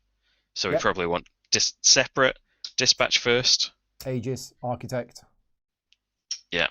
Okay, done. Yeah, I agree with that. You can't group the Architect anyway, as it has 3 move, not 2. Oh, yeah. Well, that's not true. You can group a faster unit with a slower one. You just cannot group a slower unit with a faster one. Yeah. So in other words, we could put the Architect in a group with either of the other two, because it's moving at the speed of the slowest unit. Yeah, you can hold someone back. Yeah. You just can't speed up a load of slowies. Yeah, we can't put the Architect in a group with the Dispatch underneath it. That's not allowed. Right. So it's now the Onslaught phase. So at the start of the Onslaught phase, the Elfinkazi goes on. Done. Now it's the Heir's turn. So the Elfinkazi is not within range 3. Nope. Okay, so it doesn't take off. In fact, we probably don't want to move Cram this wave at all. Let's just leave him there. Well, did we talk about his survival yet? We didn't. He's got survival. So on a turn where he doesn't move or attack, he heals. And that's what we want. That's what we want. So he's just going to stay there. Right. So we're going to move the Harrier. So this is what I was saying earlier on about movement, AI movement. If this was a player, if you were playing the Heirs right now, you would be totally legally allowed to go 1, 2, 3, 4. Oh, no, 4. I don't think you can go back to the same space twice. Okay, but basically you can manipulate the movement to advance as little and as much as you want, as long as you've advanced. But because it's AI movement, it has to go 1, 2, 3, 4. It has to advance as much as possible. Then we have the Joust, which moves 2. Ooh. This is a normal Joust. He's holding the upgraded one back. He's holding the upgraded one back, which would normally move 3. He's like, get out of the way on his ostrich. Interesting. Yeah. See, the game this afternoon was very different because I was playing against the Grove Tenders, and some of the Grove Tenders units have they can walk through forest. So all of a sudden, you learn the rules of movement, and then all of a sudden, the Treed turns up, and it's like, oh, wait a minute. Just break it all. The Treed can go this way, and it really throws you. I think we're done. We have no Spires to attack them, so that's it. That's the end of their turn. Right, our turn. So old Architect's getting a bit fenced in, but yeah, he'll get there eventually. So the Dispatch moves 2. The Aegis moves 1. The Architect doesn't deploy. And Cram the Mighty, we're not going to move him. We're not going to move him, are we? Oh, I wonder if we should just put him back in the base. Well, no, and then he would wouldn't then he just be full? He would, but he only then comes back at the start of wave 3. Oh, okay. Yeah. Whereas if we did need him, he is out here. I see. Yeah. Okay. And yes, we now get to attack the Source Peddler. Here we go. Okay, and it's at range. Oh yeah. So there's no Dispatch retaliation. Got nice range. Now, if the Source Peddler had range 2, it would retaliate. Okay, so range does count for retaliation as well, but it doesn't have range. So the Dispatch does 1 damage to the Source Peddler, down to 4. Okay, we are done. Back to the Heirs. The Elfinkazi stays where it is. The Harrier goes 1, 2, 3, 4.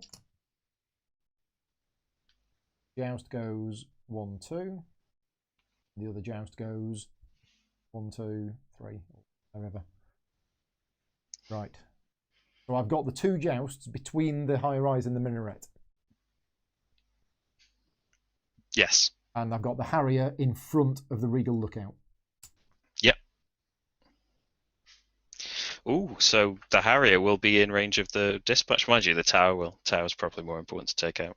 Mm-hmm. Yes. That's looking good, I think. So, Dispatch moves his 2.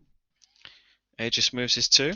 Architect stretches his legs. Yeah. Oh, it's time to leave. Moves. So, right.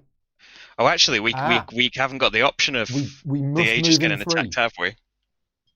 Because we must. We must so move is he the going to swap? Architect 3. Okay, so he's going to swap with the Aegis. No. It moves to the space between Cram and the Source Peddler. Oh. Yeah. Yes. It must move 3. If able. Yeah. And there's no way we can waste the movement. Now that's good because that's going to get rid of the Source Peddler. Oh, that's nice. Oh, this is nice.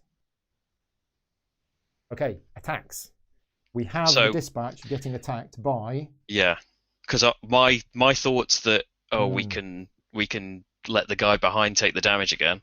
We've taken the range off the high rise. So it hasn't got 3 range anymore, so it's going to attack the dispatch. I'm just going to move my camera over so we can actually see. There you go. So use the Regal Lookout to attack the Aegis because he's armored. Yeah. Yes. Yeah. Because we are allowed to do that, even though that's to our advantage. So yes, the Royal Lookout has got 3 range. It can attack the Aegis. You want to roll the dice? Yep. Let's see. Come on. We're due a miss. Or a 1. So that's fine. That's fine. Bounces off. The high rise can only attack the dispatch. So it does. And it gets a 1. Okay, that's fine. It's 1 damage. Right, now it's our go. We have choices here. We have a lot of choices. Yeah. We could use the dispatch to attack the Source Peddler, or the Harrier, or the high rise.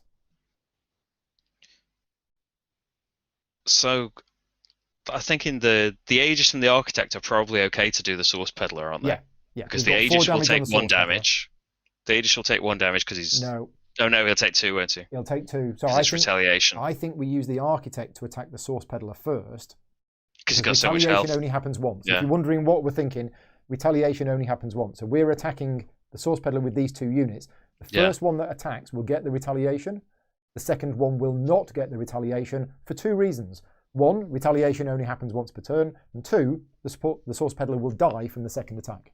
Yeah.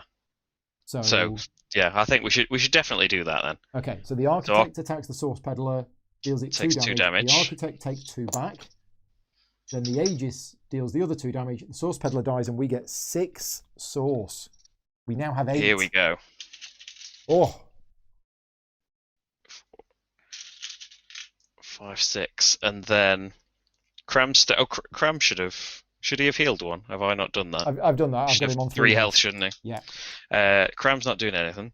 Dispatch should probably attack the tower, right? I think the tower. Yeah. So we take another counter off the bottom of the high rise. The high rise is now down to 1 attack, but remember, every tower has an inbuilt range of 1. So it's still got a range of 1 attack. Yeah. But that tower is almost down.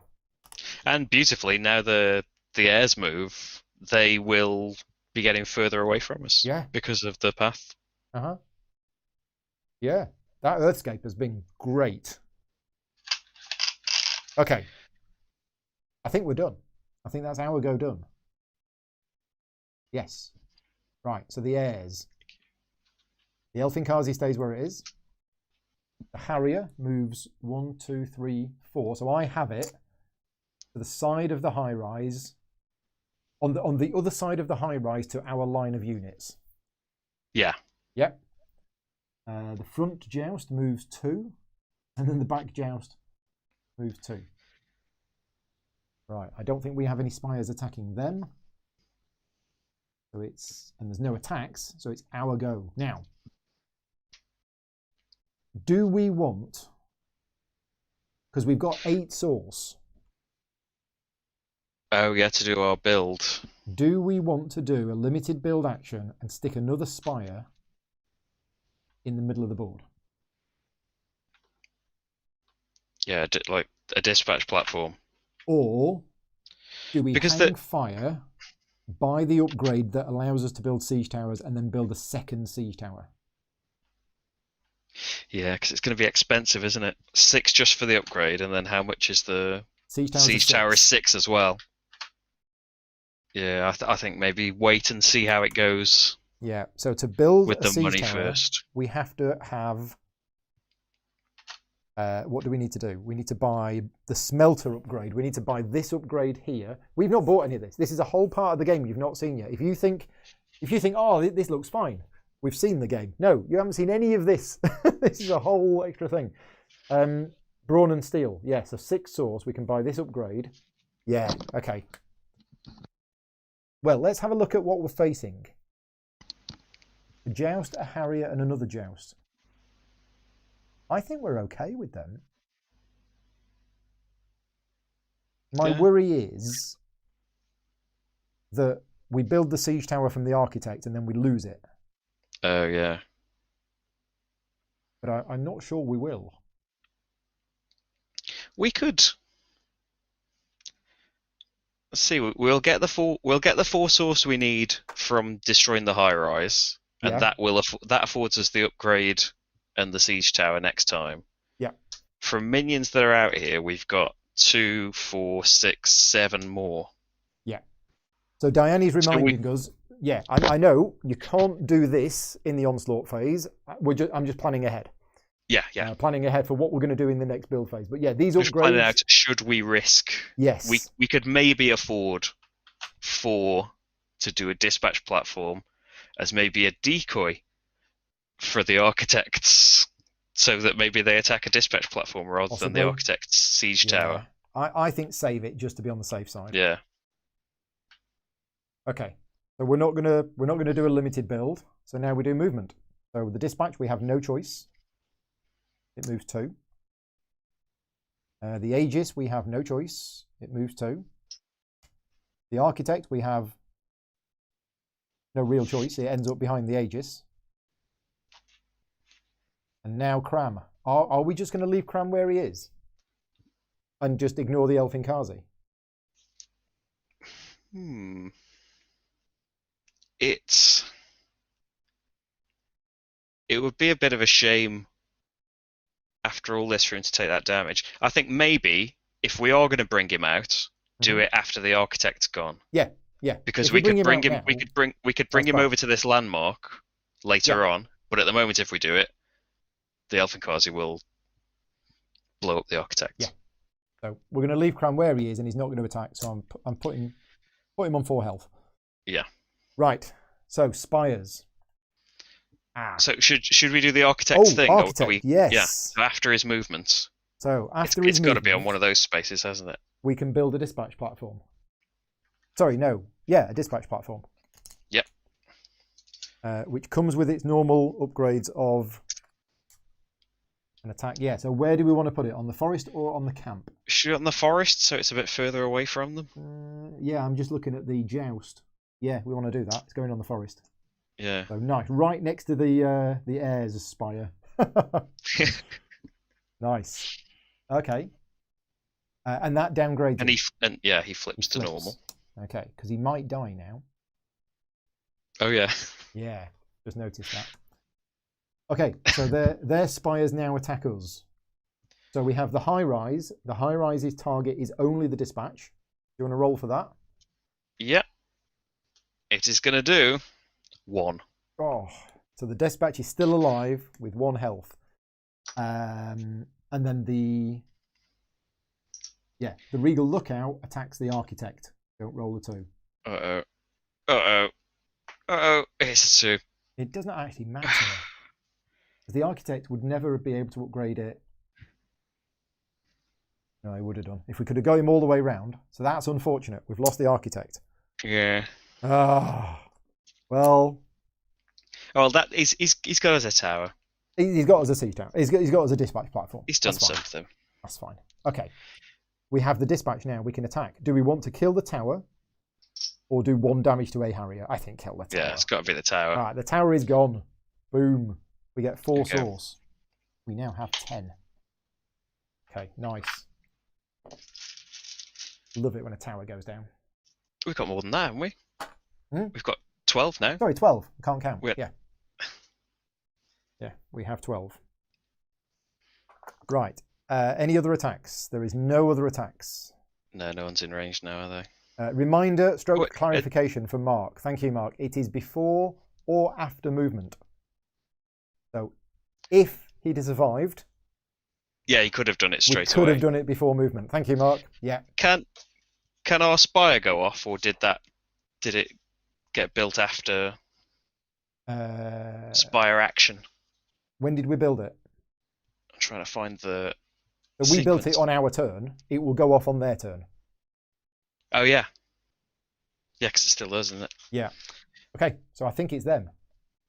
The Elfinkazi doesn't move. The Harrier moves 1. Oh yeah, poor dispatch. Joust moves 2. The other Joust moves 2. Okay, right. So we have a Spire that can attack. But it's got quick strike. Oh yeah, quick strike. Oh yeah, everyone's got quick strike. But the Joust isn't. It depends who we choose to attack, I suppose. Do we choose for our Spires? We do. So the Harrier attacks the dispatch and kills it. Yep. Yep. Yeah. So that's the dispatch gone. But we now choose where this dispatch platform is going to attack. And because it's got the splash talent, I think we should we should go for the Joust over there. Yeah. Because splash means that we can deal 1 damage to everything adjacent to it. Well, all units adjacent to it. Yeah. So yeah, I think leave this Harrier here, use this dispatch platform to attack that Joust. Yeah. Does that would the Elfinkazi get away with that because he's flying? And he's being attacked by something that hasn't got air defense. That is a very good point. Let's have a look. Splash says, when this Spire attacks, it may also deal 1 damage to all units adjacent to its target. Okay, so I think, and I'll wait for the chat to correct me, but I think that that's going to kill the Elfinkazi as well. Okay. It's a unit adjacent to its target. It is a unit adjacent to its target. So unless it's got, I don't think flying is going to affect it. I don't think roost roam affects it. Yeah, so I think that's it. So either way, we have to roll for the Joust. Roll for the Joust. In front. 1 damage on the other Joust and 1 damage on the Elfinkazi. 2, finally. Wow. So we deal 2 damage 2 on that Joust. And then 1 on the one behind. And the Elfinkazi is gone. And we get 2 Boom. swords for that. Oh, here we go. Nice. That is correct. Oh, hence the pro plays comment. Thank you. So now we've got 14 swords up now. Yeah. So we probably, I don't know, I suppose we could save it for an item or something. We don't necessarily need to build a dispatch platform. No. Well, we don't want to build a dispatch platform because we want spaces for the sieges. Are on the other side of the siege towers. Yeah, so the more we build them, the less we can have. I get you. Let's not do that then. No. So that was our stuff. They've already moved. That's it. Then that's the round. Yep. So just start of our turn. Not going to do a limited build action. Now we could. So here's the other thing. Let's have a look at this dispatch platform. This is more rules that you haven't seen yet. The dispatch platform, when you build it, it comes with an attack upgrade and a ranged upgrade, but it's got 3 little dots on it. What that means, it can actually have a 3rd upgrade. So one of the things you've not seen yet us do is, and you can do this as a limited build action, you can actually upgrade your spires. So we could add an extra attack upgrade or a range upgrade or a fortification upgrade to this spire. It will cost 1 source for each chip which is on the spire, including the one that you added, unless you add a fortification chip. If you add a fortification chip, it's always 2. So in other words, for 3 source, we could put an extra attack upgrade on this dispatch platform. We've got to do that. 2 dice. Yeah, I think we've got to do that. You think? Yeah. I think so too. So, limited build action. Well, actually though, go on. Wouldn't next... Oh no, because the Joust move... Oh yeah, wouldn't next turn the Joust be next to it? It would. And it would knock that fire straight back out before we'd get to use it. It would. So what we're doing is we're actually protecting it. Yeah. So we should add a fortification chip. Yes. Because if we're going to lose the bottom chip anyway from the Joust's quick strike, we might as well only pay 2 source for it instead of 3. Or why is it just cheaper to buy fortifications? Yes, it's always all 2. The time. Ah, okay. Always 2 source to buy a fortification. And I was going to say this, but Diane has put it in the chat. If you had space in the tower, 1 limited build action will allow you to build multiple upgrades. Okay? That's useful to know. What it won't allow you to do is it won't allow you to build a spire and do the upgrades as 1 limited build. But you can take both of your limited build actions in the same turn. So therefore, you could use 1 limited build action to build a spire and the other limited build action to slam loads of upgrades on it. If it had 5 blue dots or something. Yeah. So yeah, you got a lot of flexibility.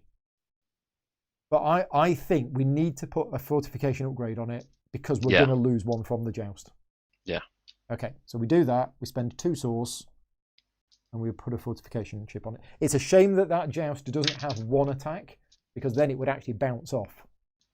Because remember, fortification chip, you need to deal at least 2 damage to get rid of it. Okay, we cannot upgrade that dispatch platform anymore. Multiple upgrades across all towers or just 1? Just 1, I think, Matthew. Yeah. Okay, our go.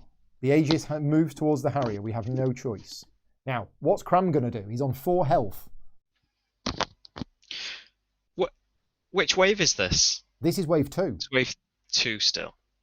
Do we bring Cram out? Because the Elfin Cars is gone. I mean, which turn of the wave is this? Oh, I don't know. 3? I think... Should Cram be on 5?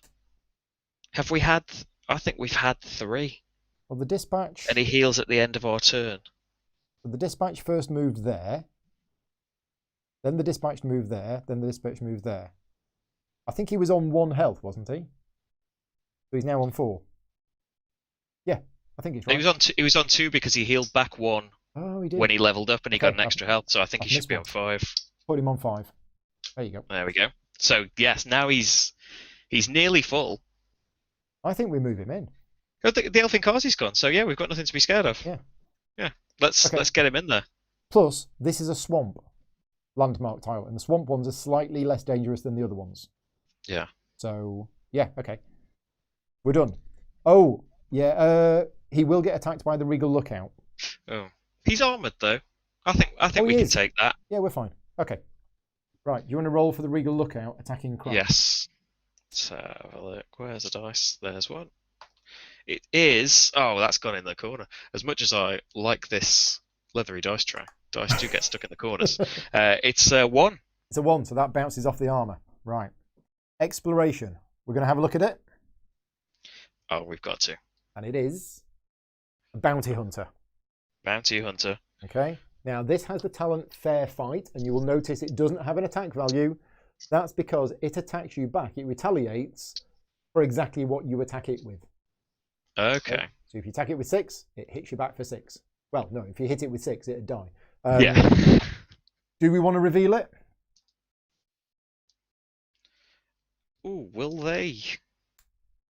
They won't attack it. They'll walk straight. They'll walk straight past it. So I think we're safe. I think we put it on the board. Right. So I guess we want to attack it. Yeah. He can always run back, can't he? So 2 damage to the Bounty Hunter. We take 2 damage back. Then the Aegis does 2 damage to the Harrier, killing it, which means it doesn't retaliate. The next one in the stack will not retaliate. So we get another source, putting us on 13. That's another Harrier dead. Do love the taste of roasted Harrier. And I think that's our go done. Yes. Okay, there go. So Harrier sticks. Harrier Joust. Joust moves 2. Next The other Joust moves 2. And then the Harrier attacks the Aegis. But it's just for 1. Does 1 damage. The Aegis retaliates, killing the Harrier, giving us another source up to 14. That Aegis was brilliant. The Joust attacks the dispatch platform, taking the fortification chip off the bottom. And now our dispatch platform can attack. Now I think we should attack the Joust at the back. Yeah, because the splash will just kill the other one, won't it? No matter what gets rolled. Yeah. Okay, so Jason is reminding us that the spires fire. They do, but these enemy units have quick strike, so they actually go before the spires. So we've rolled nothing. Okay. But Splash still kills this one. Happens, doesn't it? And we have a Harrier turn up. And we get another 2 source. Putting us on 16. There is a limit of 20. You can't have more than 20 source. Okay. So... Okay. But now we'll go. We could just throw... We don't need to, but we could use our other limited build to fortify that platform again. It's not going to get attacked this time around, is it? No. So we could put another... we could put an attack upgrade on it. Yeah, it's not going to get attacked for a couple of turns. No, it's not. Ooh. So... yeah, let's... Limited build action. 3 source, because it's the 3rd upgrade. And we're going to put an attack upgrade. New ones always go on the bottom. You can't reorder them. There you go. So that's gone on there. Right. Okay. That's both of our limited build actions done. Yep, and that's their movement finished. So back to us. Yeah. Well, so the Aegis moves done, I think. Yeah. And Cram is going to stay where he is. Yeah. I think maybe that's just all he's going to do. Yeah. Attack the bounty hunter and then run away. Well, I suppose it depends what the Regal Lookout does. True. Maybe he won't be able to attack the bounty hunter. You want to roll for the Regal Lookout? Yeah. Die. It is 1. Pings off. And then Cram the Mighty attacks the bounty hunter, kills it. We get 3 source, and Cram upgrades. Here we go. What do we want to do?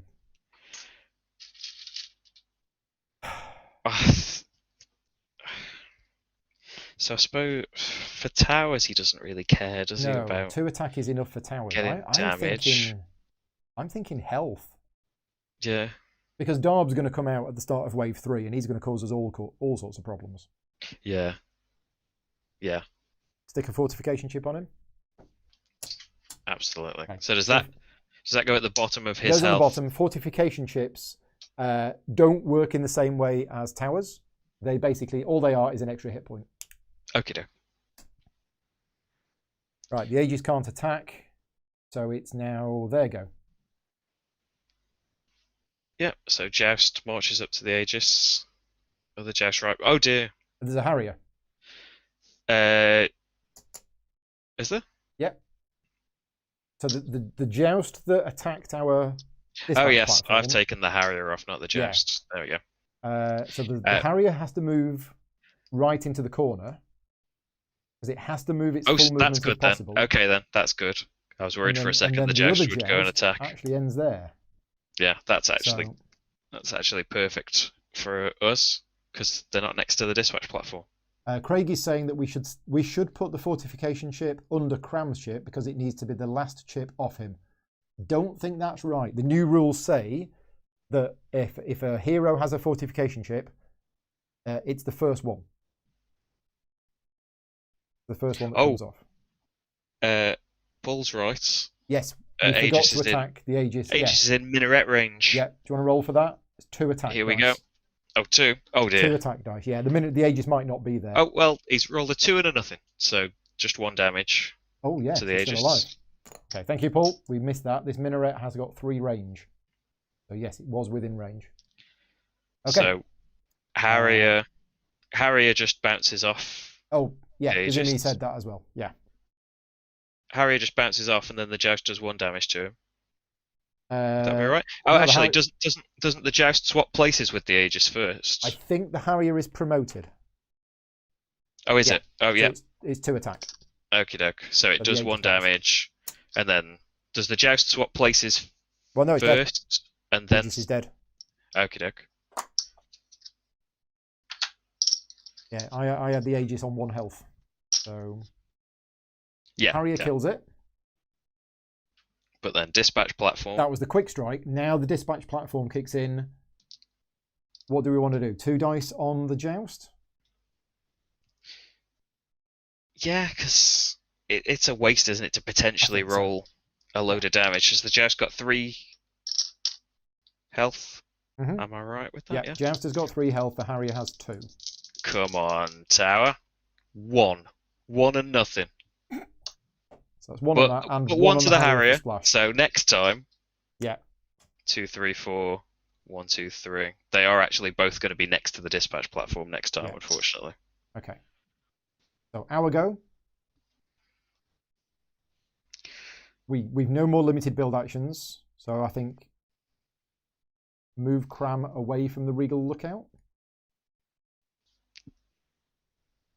or sending towards the Regal. No. Or if we just leave him, there, whether he takes damage or not, he'll heal it back. So he'll either end the turn with the same amount of health or more. Okay. Because he heals right if he hasn't moved or attacked. Yeah, but do we not just want to move him back? I don't know. Because he can at most take 1 damage from the Regal Lookout. Yeah. And he would heal that back. But if the Regal Lookout rolls 1 or nothing. Okay. So we're going to leave Cram there and end up with more health. I think he's safe there. Just just continually healing the small damage that he gets. Okay. So we're leaving Cram there. And then one day he's going to charge at it. Yeah, he's fine there. Now we do the Regal Lookout attack first. Here we go. So when does he heal? It's just 1 at the end of our turn. So he rolled a 1, so that picks off. End of our turn. Gets a health chip on. Here we go. He's got 4 health chips and a fortification chip. This is how to do Cram. Yeah. You just stand there going, come on then, bring it. Right, the Harrier moves 4. 1, 2, 3, 4, and he's next to the dispatch platform. The Joust moves 3, and he's next to the dispatch platform. So it's still going to have 1 range and a die. Something, isn't it? So it loses 2 upgrades because it gets hit twice, and then we go for the Joust. Yes, because the Harrier is dead. The Harrier will then die from splash. And we get, come on, 2, big 2, 1. 1. Okay. So once the Joust, Harry is dead. Wave is almost over. So our go. Yeah, Cram's going to stay where he is. Yeah, because if he did charge over to the Regal Lookout, the Minaret would have something to say about it. Yeah, in fact, what's going to happen is the Joust is going to move 3 and attack Cram. So why don't we just get Cram to move him out of the way and attack the Joust? Yeah, actually. Yeah. You just do that? Yeah, because he would just take it out. Yeah. So Cram goes 1, 2, 3, attacks the Joust, kills the Joust, and we get another fortification upgrade? Yeah. There we go. Right. Wave is immediately over, because that is the last minion to fall. Whew.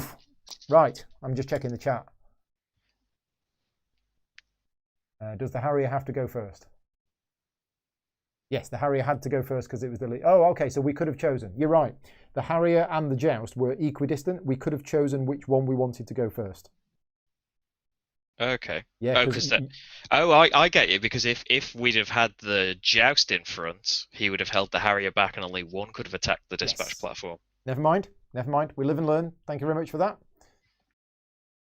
Wave 3. Roll the event die. Come on, Tom. Don't roll the 6. Here we go. Oh, not one of them. We get 5. Oh, that's Joust time. I should just have a permanent Joust ready. Yeah, so what was it? An upgraded Joust on the bottom? Upgraded Joust at the bottom. Okay. Right. Now, something else happens in Wave 3. Darby's going to turn up. But, first thing first, market phase. So, I'll zoom in on the camera. And the 3 chips are as follows. We have the Staff of Anvas. Love that. We have the Anarchist. And we have Brick and Mortars. You can actually get Mercenary Spires in here as well. And the Earthscape is the mountains with the source well, the lake and the path. Mountain. Source well, lake and path. I've got it. Okay. So just how much with the downside of the crystal method is I've just got a mountain of crystals up here and I've lost count. Right. We have 16. Ooh. So we are doing. We are indeed doing. We're unlocking siege and doing a tower for sure. Is there anything we want to buy from here in the market phase? 2, 4, 6. So we could just get some more brick and mortars for. That would be everything spare, really, wouldn't it? 2, 3, 4. I'm tempted to save it because we can upgrade the siege tower. I've got 18, Paul. You got 18? Did you get the 2 for killing the joust at the very end? No, probably not. No, last 18. time. Okay. Oh yeah, first thing is event. We've done the event. Yeah, Tom rolled a 5. Another joust. Three waves, 3 jousts. Yeah. So are we not buying anything? We could afford that tower. We could. The brick and mortars, but it'd be a bit weak, I suppose. I'm tempted to build a siege tower and put another attack on it. Oh yeah, that would be better. Because the problem is the minaret has fortification ships, so we have to hit it for 2 damage a time. Otherwise, it just bounces off. So 1 siege tower with 1 attack is not going to be enough. Yeah. Okay. I don't think we're buying it. So, no, it'll be a waste then. Yeah. We don't need this puny tile. I forgot the name of. Earthcracker. Earthscrape. I don't think we need to. No, we've got plenty of source wells everywhere. We got the best one. We did. So, no markets in that. We're building. We are building. We're advancing our fortress. Yeah, so fortress, these come off. Here's what we're doing. We are spending 6 source to upgrade our smelter to brawn and steel 1. You have to buy these upgrades in order, but we're buying brawn and steel, which cost us 6. And you put the little peg in there. Okay, so that cost us 6. Now, I mentioned if you're playing PvP, the objective of the game is to defeat your opponent's fortress. If after 4 waves you haven't managed to defeat your opponent's fortress, you go to the points, and the points is basically the amount of health you have left plus 1 for every upgrade. So in PvP, buying upgrades is important because each one is worth 1 victory point. In the solo game, it doesn't matter. You either win or you lose. Right. Do we want to do it? Does the opponent do anything in the build phase? No. So here we go. We are now going to build a siege tower. Siege tower time. This is going to cost us 6. And it comes with 1 attack and 2 range on top of its already 1 range. Where are we going to put it? On the tents?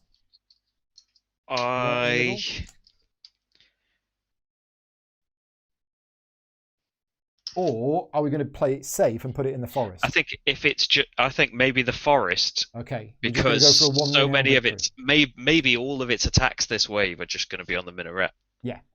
Yeah, you're right. I don't think it's going to get a chance to fight anything else. It's still in range of the Regal Lookout if by some miracle it takes out the minaret and then gets bored. Yeah.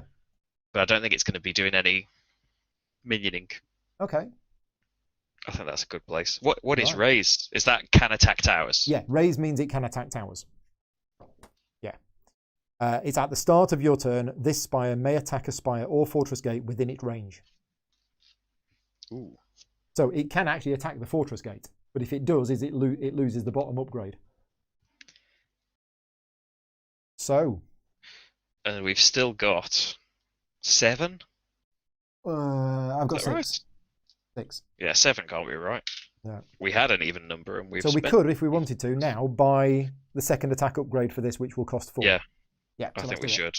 We spend 4, we buy another attack upgrade. So it's attack, range, attack. And we could get a fortification.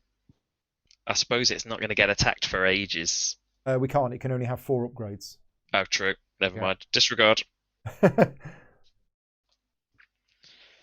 Okay.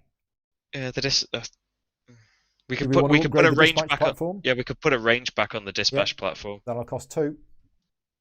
Yeah, because it's good. Not going to do as much good with just 1 range. That's it. That's all of our source gone. That's a good spend, though. That is a good spend. Right, we now go into the prep phase. Tom, do you want to spend us 9 command points while I prepare? 9 command points. Bad guys. Oh. Okay, we need to be aware that the Elfinkazi can hit us from where we are. Oh, yeah. So we might want to run away fairly quickly. Thankfully, we are going first this phase. So,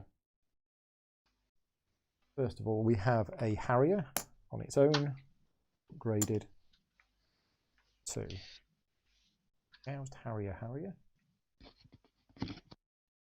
All upgraded. So with 9. See, it's this Source Siege fella over here. Yeah. Shoot flying things down. He's got big range. Transport. Whoa, Yeah, carries other units around. Oh, he must be grouped. Yeah. With something. Yeah. It's a siege engine. So the other things carry it around. It's basically like a anti-aircraft weapon. But we're not really. No. Oh, actually, Dobb's flying. Darby's flying. Yeah.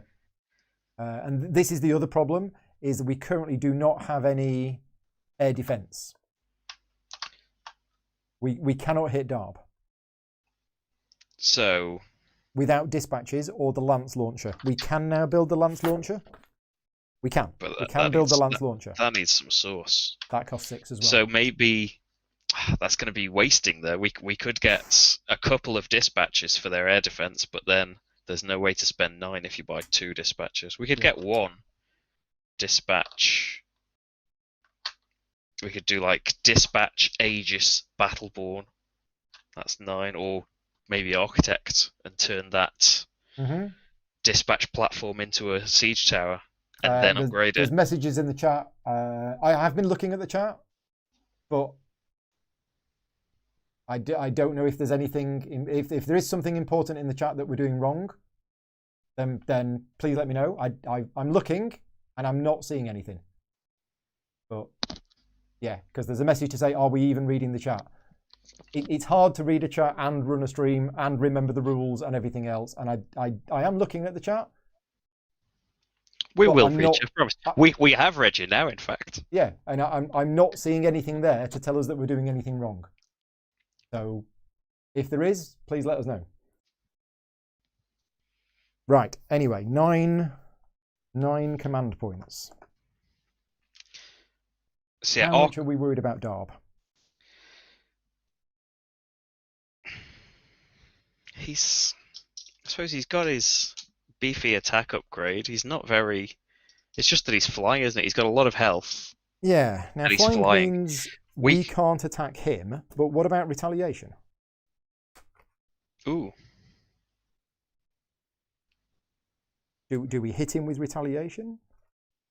Flying. This unit can only be attacked by units or spires with air defense or flying. Other units may displace this unit. I think if Darb attacks us, I think we retaliate as normal. Yeah, because it only says attacked. Okay. Thank you, rather than be dealt damage. So. Yeah. So yeah, so maybe we can. So I was thinking, if we got an architect, that is 4 and not a lot of damage, but we could get him to this dispatch platform right next to the siege tower and upgrade it into a siege tower, and then on his next turn, upgrade that siege tower. Okay, and we got it right. The chat has confirmed retaliation is not an attack. So whenever Darb attacks Cram will retaliate. Ooh, so if we can get some attack on Cram as well. Yeah. It's just we've got to get next to enemies to do that. Cram is at his... Oh yeah, he's promoted and he's fortified, but that's... Okay. We'll see if he keeps those fortifications. So get an architect, and then... What have we got left? 5. 5. So we could do Dispatch Battleborn. Dispatch Battleborn? It's or it's Aegis, a little bit more fighty, but wasting 1. I like the Dispatch. If we can maneuver it so that the Dispatch can have a pop at Darb now and again, that would be great. Yeah. So we probably, like, thinking about how they go out, if the architect went first, he would get to the tower on his second turn. Right. And he would have someone behind him, wouldn't he, to distract the Regal Lookout? Yeah. So I think maybe pop the architect in front, get that going as soon as possible. Architect on top. And then maybe Battleborn next to tank the Regal Lookout and dispatch. Yep. Stay alive for his grouping. air defensory. Yep. That's good. I like that. Okay, let me just grab the... I'll grab the burbs. So yeah, so no grouping. Harrier. Yeah, so we have a Harrier, an upgraded Harrier on top on its own. Yeah. With 2 health. Then we have a group made up of an upgraded Joust, sorry, a promoted Joust, a promoted Harrier, and another promoted Harrier. So that stack has 4 health. And then Darb. No. And then the Joust. No. I think this is a question for the chat, because a hero must go either at the top or the bottom of the stack. So although the instructions say to put the Joust on the bottom of the stack, I think Darb goes on the very bottom. Okie doke. Okay? Because the heroes must either go on the top or at the bottom. They can't go in the middle. There we go. You can't even see that stack in the camera. Look at that. Yeah, I've got Darb. Darb on the bottom. And yeah, Darb, thankfully, because you've been rolling 5s and 6s for the whole game, Darb is actually not very well upgraded, because one of the other event die results is that Darb gets an attack upgrade. Oh, yeah? Okay? So the fact that you've been rolling the 5s and the 6s, although we've taken the punishment during the game, it means Darb has been sleeping rather than... Those jousts I don't think have really done too much bad to us, really. Mm-hmm. I think the source they've earned us has far outweighed the damage we've taken. So Diane's telling me that I have to break the rules of the game, so I am going to put the Joust on the bottom. Thank you, Diane. There we go. Darb is going in the middle. Right. So Darb will slow Joust down. Yeah. Well, no. Mark is confirmed. Yeah, I was just thinking that because. Oh wait, he flies, doesn't he? He just goes where he wants. It's not going to matter. Yeah, it's actually not going to matter too much. Right. I think we're ready. Prep phase has been done. Off we go. Right, so it's us. Start of turn. Raise. Off we go then. We get 2 dice. Are we going for the minaret? Oh yeah. Oh yeah. Are we going to go for it? Yeah, we've got 2, haven't we? Okay. So we just need to get at least 2, don't we? You need to get at least 2. If we don't get 2, it bounces off. It just does nothing. Come on, Siege Tower. 2. 2 damage. 1 chip off the bottom. There you go. Right. That's the start of turn effects. Okay, what are we going to do with Cram? Because at the moment, he's in danger of getting bombed. Oh yeah, I've put an Elfin Kazi out. So the Elfin Kazi would just get rid of his fortifications and then he would heal. And no one would be anywhere near him. We'd take 1 damage on the dispatch platform as well. Oh, would we? No, it's 2 damage. Oh dear. I think it's 2 damage. Okay, well we don't want him damaging. No, but we could put him in the middle of nowhere. Oh yeah, and then attract it. Yeah, just get it out of the way. Yeah.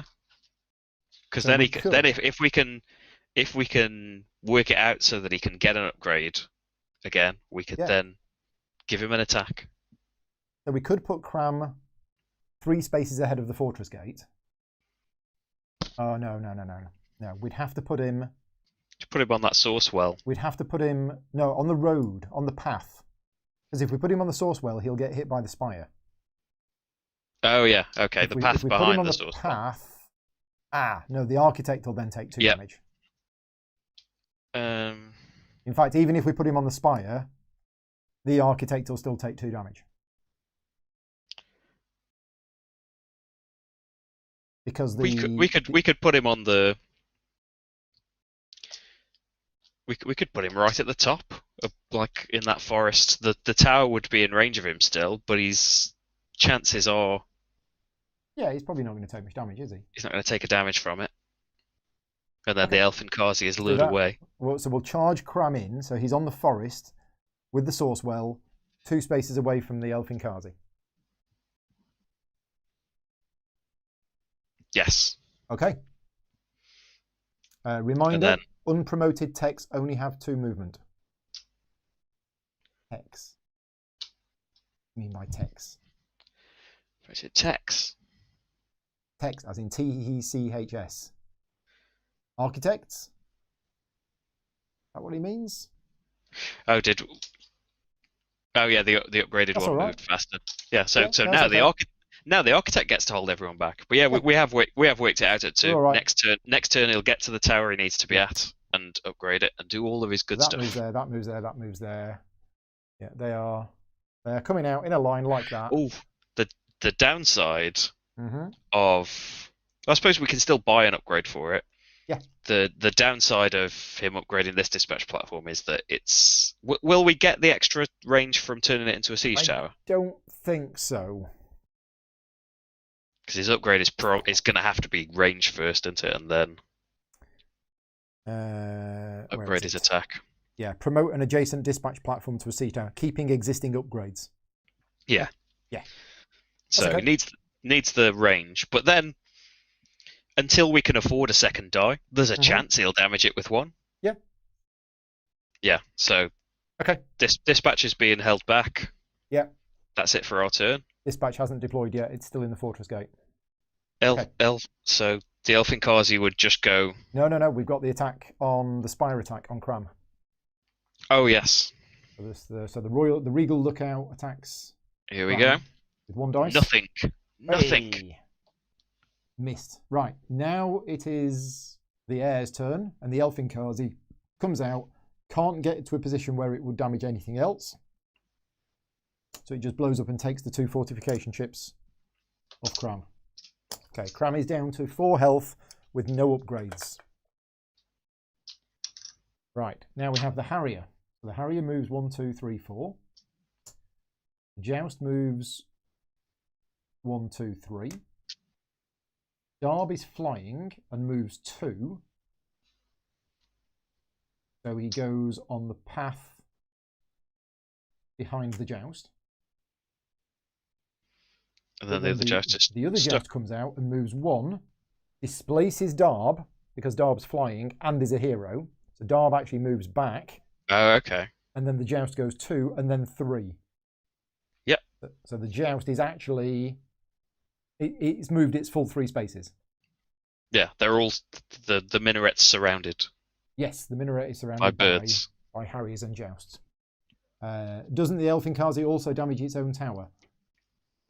Good point, but the Elfinkazi could have moved here. Yeah, I think it would fly. I think it would fly to not do that. Yeah, but realistically, he says in a game like this, it would move to avoid damaging its own tower. But by the letter of the rules, are we allowed to let it damage its own tower? Because it hasn't got an AI. No. What's the ability called? So yeah, Matthew is saying it could get in a position where it wasn't. It could. What does it say? Yeah, what does it say? Yeah, that's its movement. It will use its movement to get adjacent to an opposing hero. Otherwise, it doesn't move. Oh, that's just that one, which is the one that makes it explode. So Mark is saying it only moves to maximise damage. Yeah. I think you're right. I think we can. Oh, nice. Yeah, so it loses 2 upgrades. Thank you. Well, that's changed things a bit. Yeah, it just says get adjacent. Yeah. Okay. So is that 2 chips off the 2 chips. tower? Oh no, or is it just the bottom one? Yeah. It's 1 chip because it's 2 damage, isn't it? Yeah. Yeah, so it's just as if someone had shot it for 2, and it just takes 1 off. That's still good. Still good. We like that. Right. Our spires attack. We don't have any spires within range. They attack. They don't have anything to attack. It's back to us. So siege tower. Siege tower. 2 more dice on the minaret. Come on. Oh no, that's 1. 1 damage? Yep. 1 and a nothing. Okay. Right, what are we doing with Cram? So Cram would get harried if he stays where he is. He would. Which would be 1 damage, then he'd kill a Harrier. But then the Joust would come in and... Yeah. Yeah, he probably...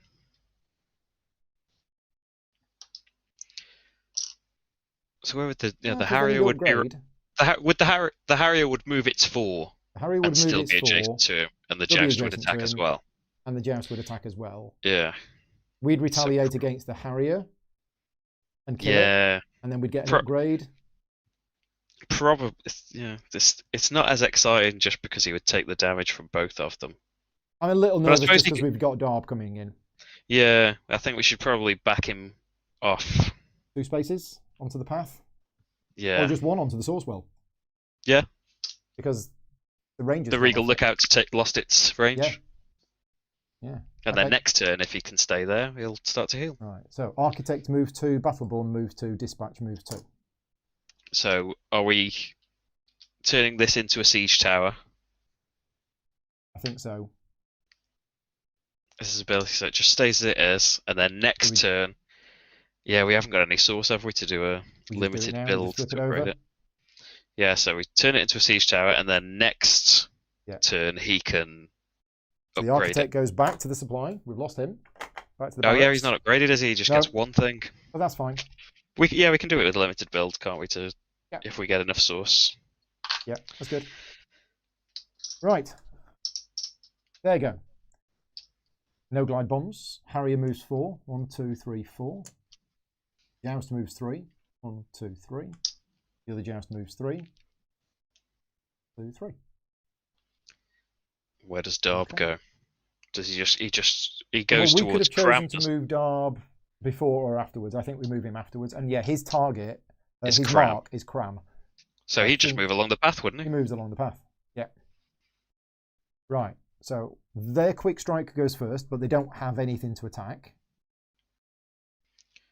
So our Spires fire.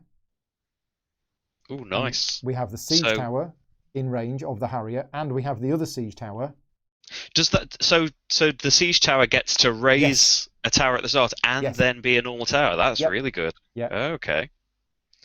So we can we can kill that Harrier pretty much. Yeah, surely. So so we can siege tower followed by 2 damage. Boom. There you go. Dead. We get a source. Got 1. Okay. Right. That's it. Our turn. Raise Tastic. Okay. So first siege tower on the minaret because it's 2 dice, but then I would do the other siege tower on the Regal Lookout. Oh no, it can't reach. It's out of range. No, so just 1 siege tower on the minaret. I'm still on the dice. Let's see. 2 dice. 2 dice. 1 and nothing again. Oh, come on. Right. So movement. So Cram is safe there, isn't he? Yeah. If he just stays there, Darb isn't coming anywhere near, and he'll heal. Battleborn, we've got Battleborn and the Dispatcher. We've got no choice on those guys. Yeah. And they're not in range of anything anyway. That's it, isn't it? Cram stays where he is and heals up to 5. Here we go. Okay. Next turn. The Joust goes 1, 2, 3. The other Puts Joust himself in good range of stuff. Yeah. And Darb goes... Just carry along. Well, would he go on these stones, actually? He'd go into the mountains. Yeah. No, actually... It's the same. It's the same distance. So... Is it up to us if it's the same? It's up to us, yeah. I think put him on the path. Yeah. So they don't get to attack anything, and they get attacked. I'm just thinking of our Dispatch. No, it's not going to matter because he'd have gone by then. So yeah, if we put Darb here, I think we're allowed to do that. On the path, is that? On the path, behind the Regal Lookout. Yep. So they don't have anything to attack, but our Spires can attack them. Oh, it's a shame we didn't have that splash. Yeah, actually, we might be worse off upgrading that into a siege tower. Yeah, it's not been good for us. What do we reckon? We can attack either one of them. If we attack the one behind, it would all be gone. But there is a big stack to get through in the one at the front. I think go for the front one. Yeah. So 2 dice from the siege tower. Onto the one at the front. That's going to be 2. 2 damage. Okay, it's got 2 health left. And 1 dice from the other siege tower. Come on, 2. And so 1. 1. Okay, so the Joust at the front has 1 health left. Okay. The problem is with these miniatures, they kind of block a bit of the view of what's going on, but hopefully I've got the camera at such an angle you can just about make out what's going on. Yeah. I can always switch to the top view. A couple of spaces that they stand in. Yeah. It's not great, but most of the other times you can see them. So that was ours attacking them. They don't have any attacks. So that's the end of the turn. Yeah. So our turn. Siege time. Oh, yes. Off we go again. Come on. 1-0. Again? Yep. 3 times on the run. Oh, dear. Right. So, Battleborn moves 2. Dispatch moves 2. What are we doing with Krang? So he's only got 2 attack. Leaving him where he is? Yeah, because Dob's not going to get to him yet. We still only have 1 source, so we can't do any upgrades yet. Yeah, we want him... I suppose he can run up and kill that Joust, but then the other Joust is right next to him to take a health away, but Dob wouldn't be able to get to him. Oh, actually, he would, wouldn't he? Yeah, he would. Oh no, because that Joust would move there. That Joust would move there. Yeah, Dob would be able to get there. Yeah, maybe he stays where he is and heals. Underneath the front Joust, a Harrier. Are you thinking of moving Cram onto the tent? The source well where the tent is? Yeah, you could take that Joust out. Yeah. There would be no retaliation. But then... Oh, he might get hit by the Regal Lookout and the Minaret. I'm just thinking that... Yeah, that's probably too... Oh, yeah, they would start attacking, and next turn, the Harrier would be next to the Battleborn. The Joust would be right behind him. That's a 2-space gap for Dob to just run right in. Yeah, no. So, Cram stay where he is and heal. And heal. And now he's at his 6. That's where he's at his most dangerous. We don't have any attacks, so that's it. That is our go done. So you've got Joust. Joust moves 3. 1, 2, 3. The other Joust moves 3. 1, 2, 3. Darb moves 2. And there is now just a forest in between Darb and Cram the Mighty. Okay, so what is the Joust going to attack? Oh yeah, what's their priorities? Remind us of their priorities on attacking. Hero they can defeat, Spire they can defeat. It's Spires before Minion they can defeat. So defeat first. I don't think they can defeat anything. Nope, nothing. So then it's Spire it can damage before Minion, yeah, unfortunately. So oh no, that's really bad. 2 upgrades. Not that it was doing anything anyway. Yeah, they wouldn't have stopped.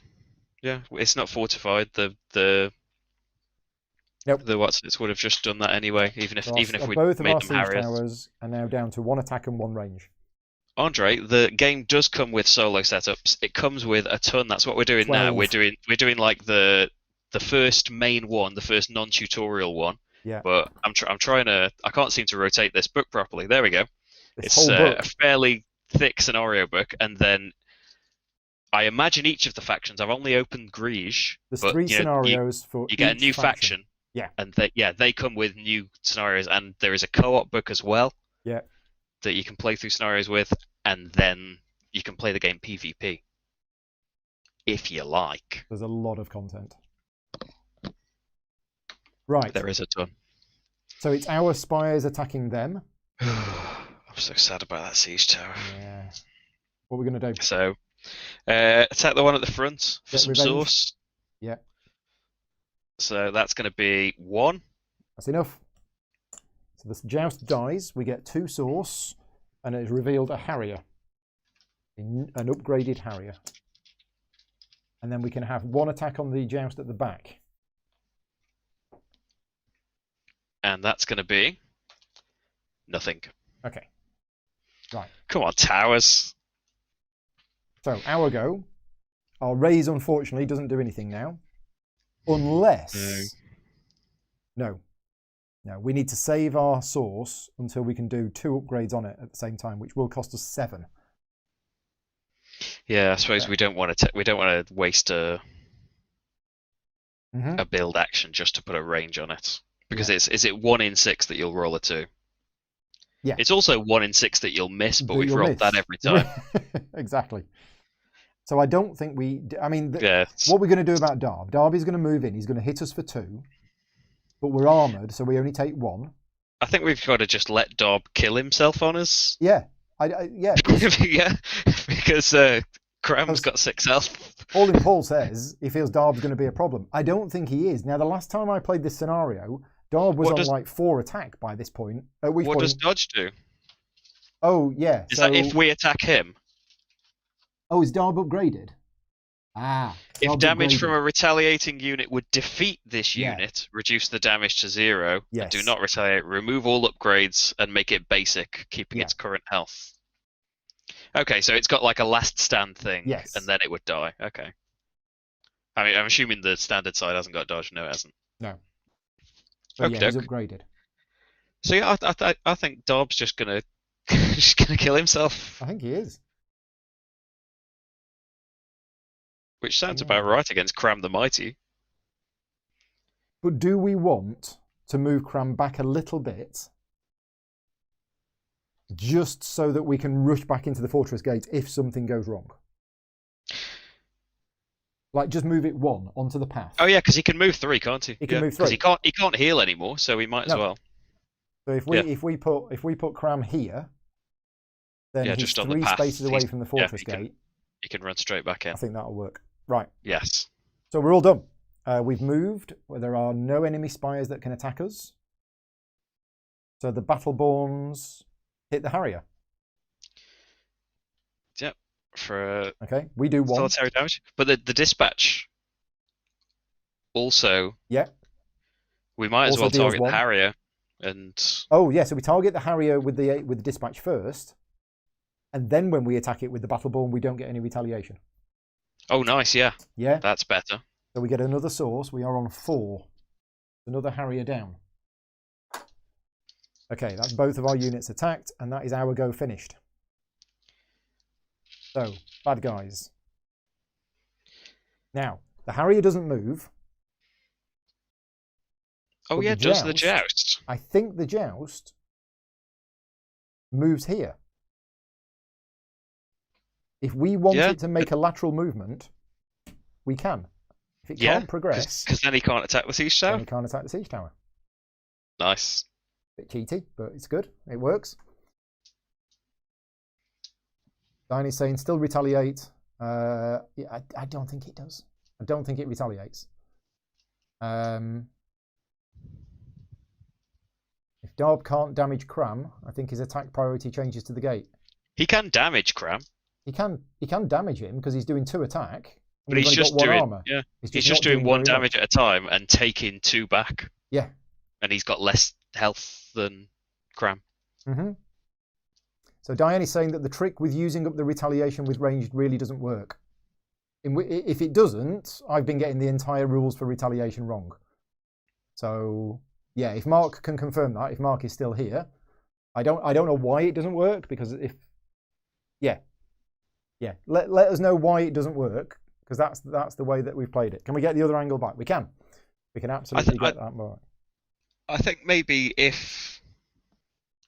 I think in any other situation, if Cram didn't have armor, and if Darb did 1 more damage, it would be we different. Would be scared of it. Yeah. But just the fact that he hasn't had any upgrades, makes him a bit rubbish.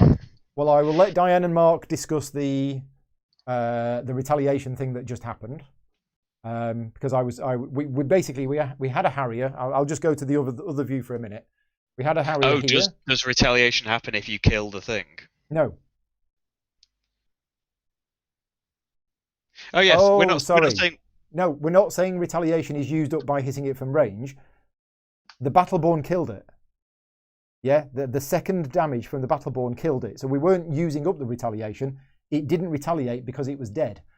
But there were 2 Harriers, so I got rid of the top one, and then there was another one that appeared. So that's what happened. Yeah. So it may be because I took the Harrier off and there was another Harrier that you didn't see that it was a different Harrier, but the attack from the Battleborn actually killed the Harrier that was there. So, yeah. Yeah. Right, now I see what you mean by ranged attack doesn't use it up. Yeah. Where are we up to? Is their go?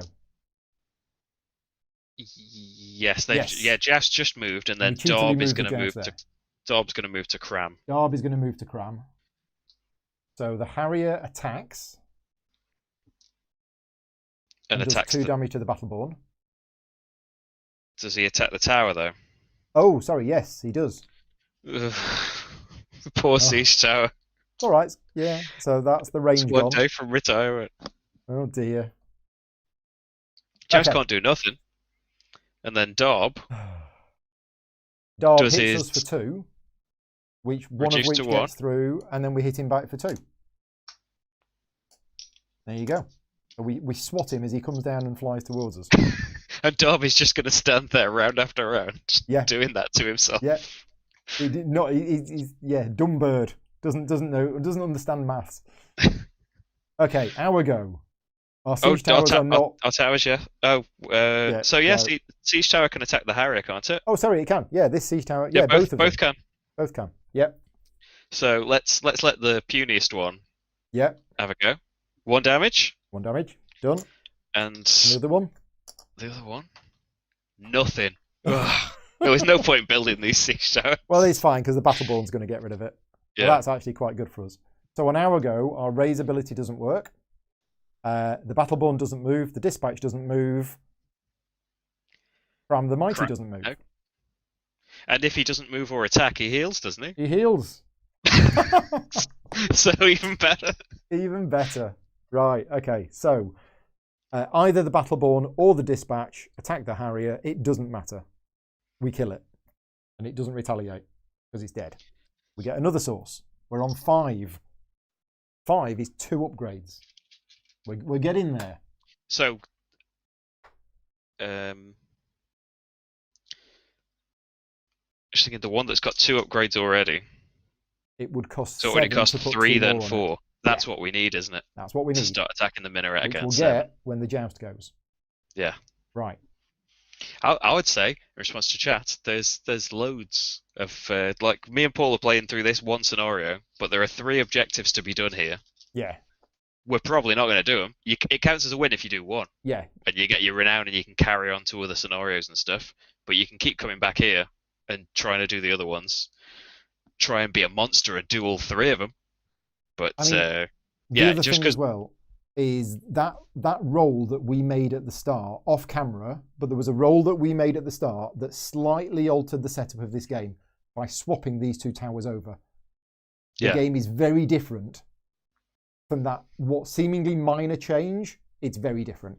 So and there's nothing to say that you have to like go for siege towers or. That's one way of doing it. And like we were saying earlier, Darb could have been completely powered up. Yeah. He could have been getting an attack upgrade every wave before now.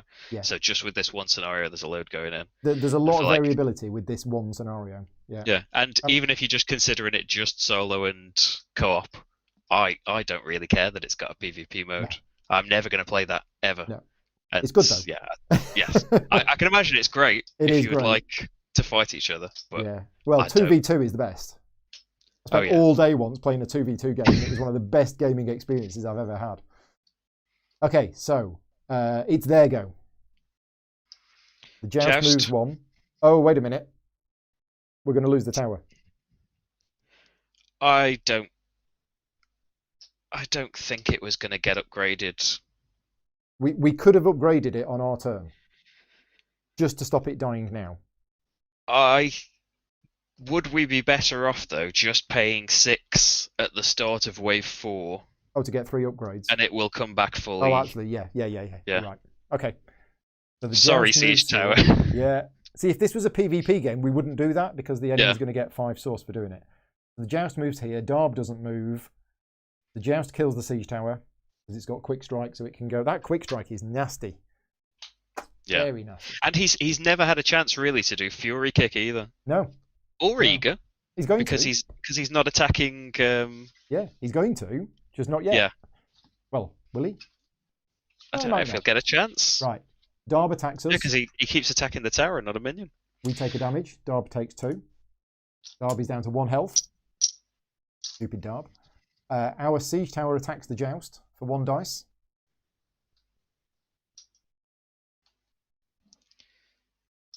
Oh, siege tower. It does. 1. 1 damage.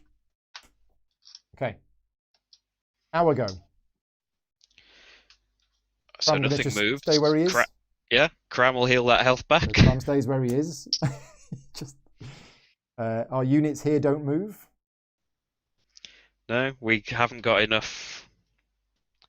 No. So the dispatch attacks for 1. Yeah. The Battleborn attacks for 1, and then we take 2 damage back. So the Battleborn is on 1 health.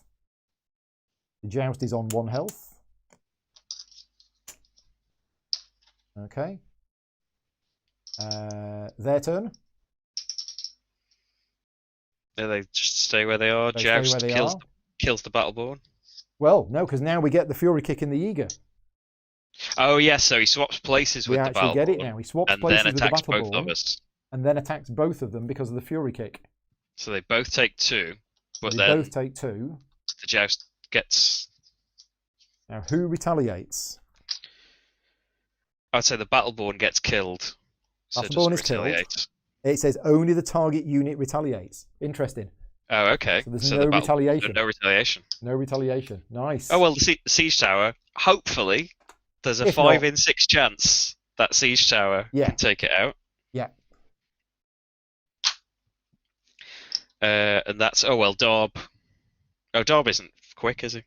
Tower. Darb is not quick. Come on. There we go. 1 damage. Joust is gone. We get 2 source. That's our 7 source. That's our 7. Okay. Right. So then Darb. I'm just checking the chat. Is there anything?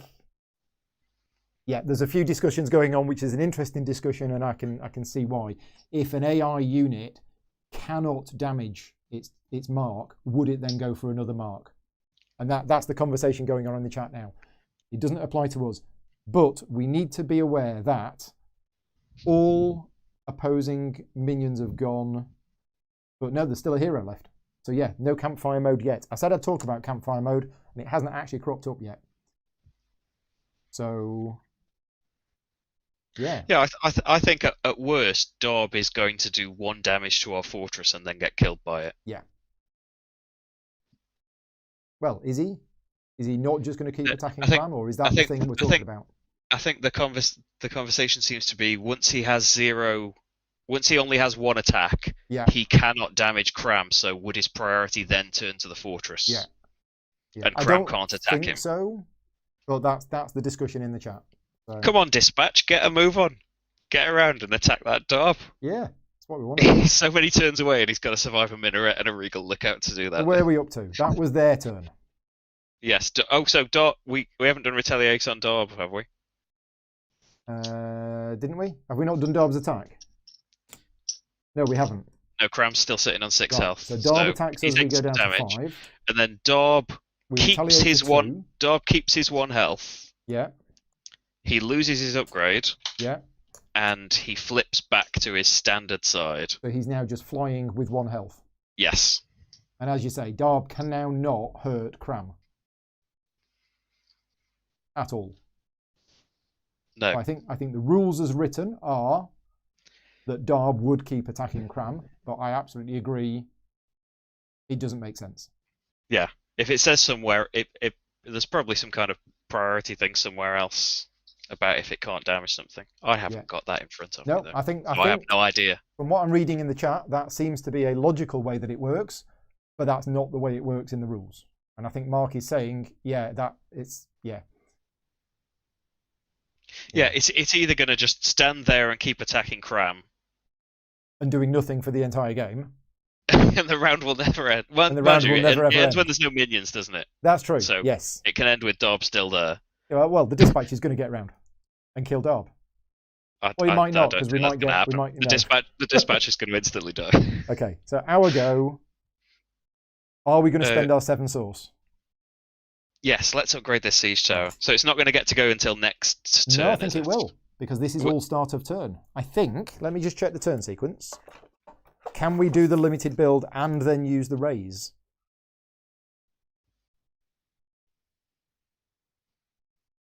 Start of turn, check if campfire mode triggers, use limited build option. There's the question for the chat. Yeah, there is the question in the chat. Can we do the limited build option and put on... and in fact, I think we should put the attack on the bottom. Yeah, I was thinking that. And can we then attack with it? With its 2 range, there's still a chance. There's still a chance. It can hurt the minaret. Diane says yes, you can. Right, so we get 2 dice on the minaret. Here we Come go. on, Tom. You've been practicing. I've got confidence. 2. Yes. Oh, it was just that other siege tower was just a dud. Yeah. Yeah, we'll get our money back on that one. Right, dispatch moves 2. Cram doesn't move or attack, so he gets a health. He heals. And then the minaret attacks the dispatch. The 2 attack dice.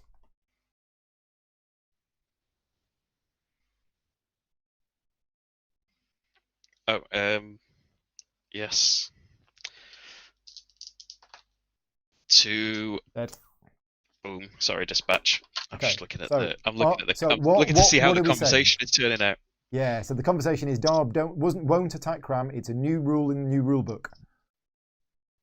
So will he just stand there? No, I think it will. Will he walk towards the fortress gate? I don't really mind. I'm sick of the sight of him. Rule? I think for now, let's say that it's going to attack the fortress gate.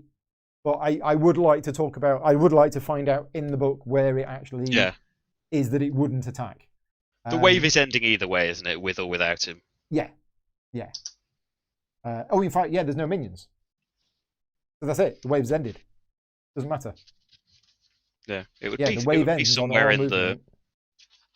It would be somewhere in all of that, where those tables are. I guess was that page 13, 14. If anyone. Let us know where it is. But for now, rules digging.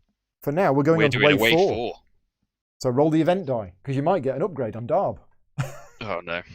Oh yeah, then he's going to kill himself. Then he's going to kill himself. Brilliant. Please upgrade yourself, Darb. Oh wait, that isn't a D6. That's just an attack die. Get ready for a 5 or 6. Oh, it didn't go in the.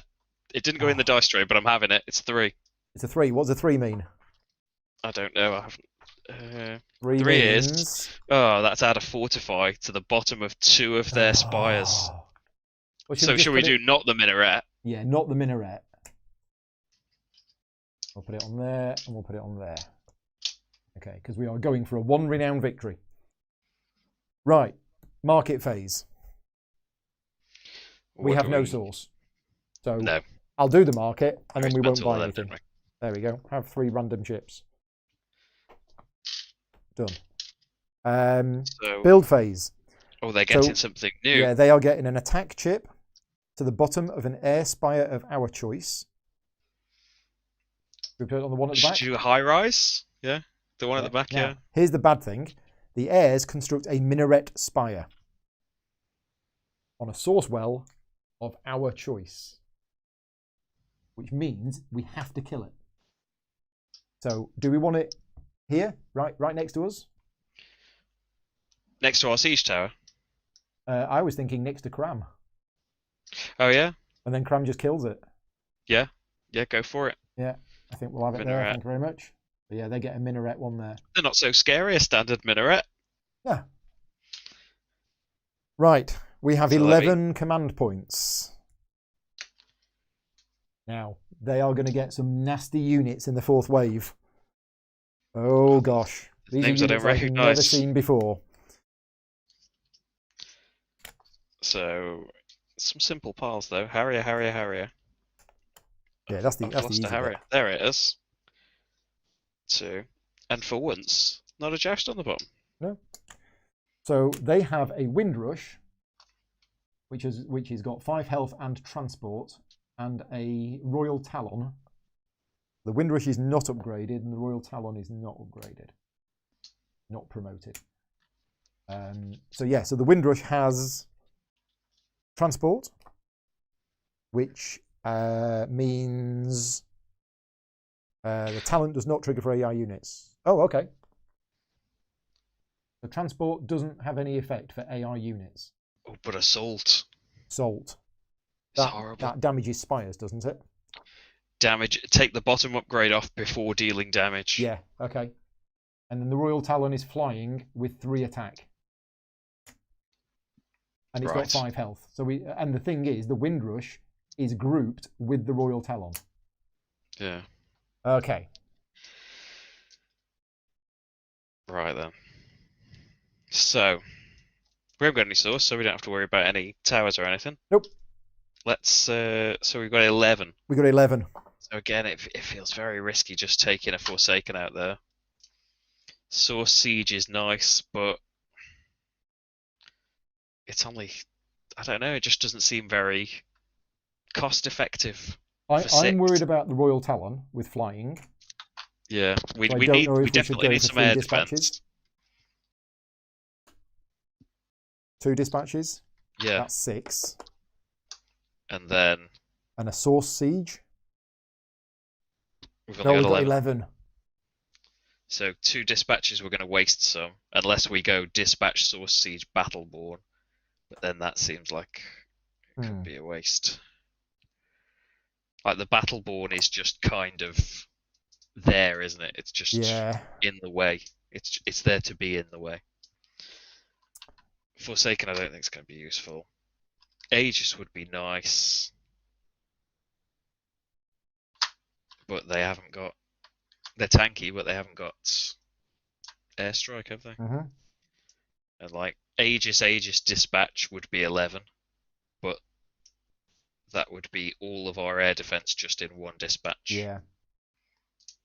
We still got the retaliation and stuff, I suppose. How much does a Royal Talon do? 3. Well, the Royal Talon won't go for Cram. The Royal Talon will go for the Fortress Gate. Yeah. The problem it just is, goes straight for the gate. Yeah. Okay. It attacks 3 and then takes 1 retaliation back. Attacks 3, takes 1 back.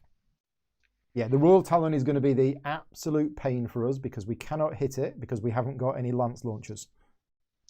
Yeah, we need to kill things and need to kill things to get some source. And get a... What do you face? A dispatch platform? Yeah. Or... I don't know, it seems massive to spend 4 CP to get an architect just to build a dispatch platform. Oh, that hasn't got air defense, has it? It's a lance launcher we need.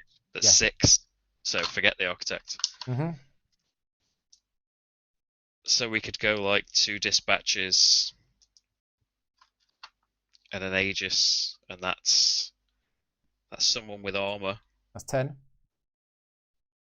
They're moving slowly, aren't they, there? Or 11 would be Source Siege Dispatch Battleborn. We also need to protect this siege tower. Yeah. Because this siege tower needs to take out this minaret. And as soon as we start losing upgrades from it, we're in trouble. I think we need to get Cram. Yeah, he's got to get in the thick of it. He's got to get in there. Yeah. He's still armored, and he needs to do some fights so he can get. He can get some upgrades. Get his upgrades. Because like, does killing Dob in retaliation? Dob's not going to attack him, is he? Dob's not going to. No. I think he will. So the conversation that's going on in the chat, I am reading it, and Mark is exactly right. Attack priority and mark are 2 different things. So the mark here. Dob's mark for this scenario is Cram. Right? That's it. Yeah. Full stop. Attack priority is when a unit has multiple choices, which one it will attack. So it will attack the Fortress Gate in preference to Cram. But the point is, Darb's mark is Cram. Full stop for this scenario. Darb is going for Cram. That's it. There is nothing in the scenario that says if Darb is ever in a position where he can't attack Cram, then he'll go for something else. That's just not written. Yeah. So I think we're doing it absolutely right. Yeah, because that's our loss condition as well, isn't it? As soon as Cram's dead, we lose. It's just an unusual situation because Darb never got his attack upgraded at all, and yeah. So I think at the start of next turn, Darb is going to attack Cram. And die. And die. And does that count as Cram killing him and he gets an upgrade? Yeah. For doing that? Okay. Yeah. Right, Mark, let me know if you think that's what's going to happen. So let's have a look at the attack priority stage again.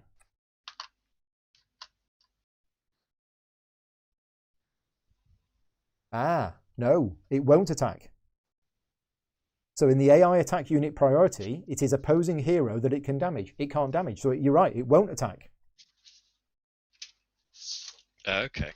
Yeah. So So his mark is still Cram, but he will not attack because in the AI attack unit priority, it is hero it can damage. It can't damage, therefore it won't attack. So he'll just stay there flying around his head for the whole scenario. Does it know that he's armored though? Yeah. It can't damage it. That otherwise it would just say an opposing hero that it can attack. Yeah. It specifically says that it can damage. It's all right because we're going to kill it anyway. We're going to move a dispatch up to here and we're going to kill it. Yeah. So it's kind of. Yeah, I mean, it would have been better. Yeah. For Crown to get the dispatches don't get their lovely upgrades, but with nothing we can do about it. So.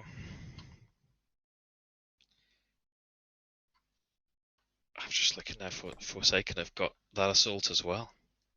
But would they even get there? It's so risky. I think we'd just roll unruly all the time. No, he knows.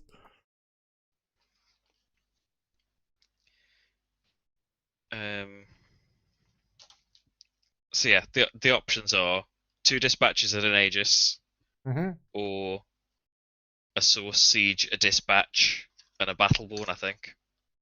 I don't think we should waste that CP on an Architect. Well, it's not a waste, but yeah, I just feel like we should have units out there. So 2 dispatches and 2 dispatches and an Aegis, or is 10. We can do dispatch, Source, Siege, Battleborn, and that would be 11. It's just that Battleborn. Well, Source Siege needs transport. Not going to do anything. Yeah, I think 2 dispatches and an Aegis. Yeah, I think it's good. Right, where are we going to put them? Dispatch on top, obviously, to get rid of Darb. Yeah. And should we? It's just if we group the other dispatch underneath the Aegis, it will protect it. But what if it protects it for too long? Yeah.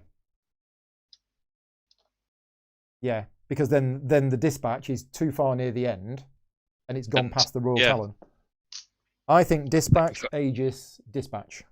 Yeah. But no groups. Good. No groups this game. No groups this game at all. Right. What are we saying about the chat then?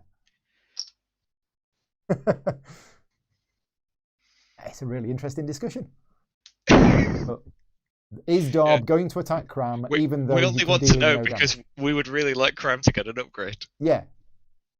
Yeah. Right. We are done. We're all ready. They're all set. And it is their go next. Yes. So they go first in round 4. And off we go. So Darb isn't going to move. We know that. The Windrush moves 4. 1, 2, 3, 4. And the Harrier moves 3. Okay. So yes. Have we decided in the chat whether Darb is attacking Cram or not? We could take a vote.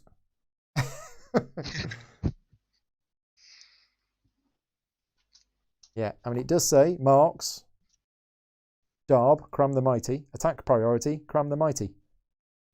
So in other words, if he was next to Cram and the gate, he would attack Cram. Yeah. It's just the AI attack priority on page 14.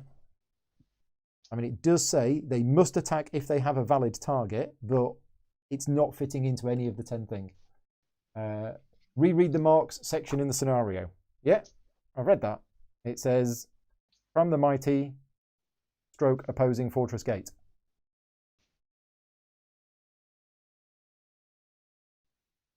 So, yeah, it's interesting actually, because it says Cram the Mighty opposing fortress gate. Why does it say opposing fortress gate? Because if Cram the Mighty dies, you lose the game already. You lose the game immediately. Yeah, that's the only thing. If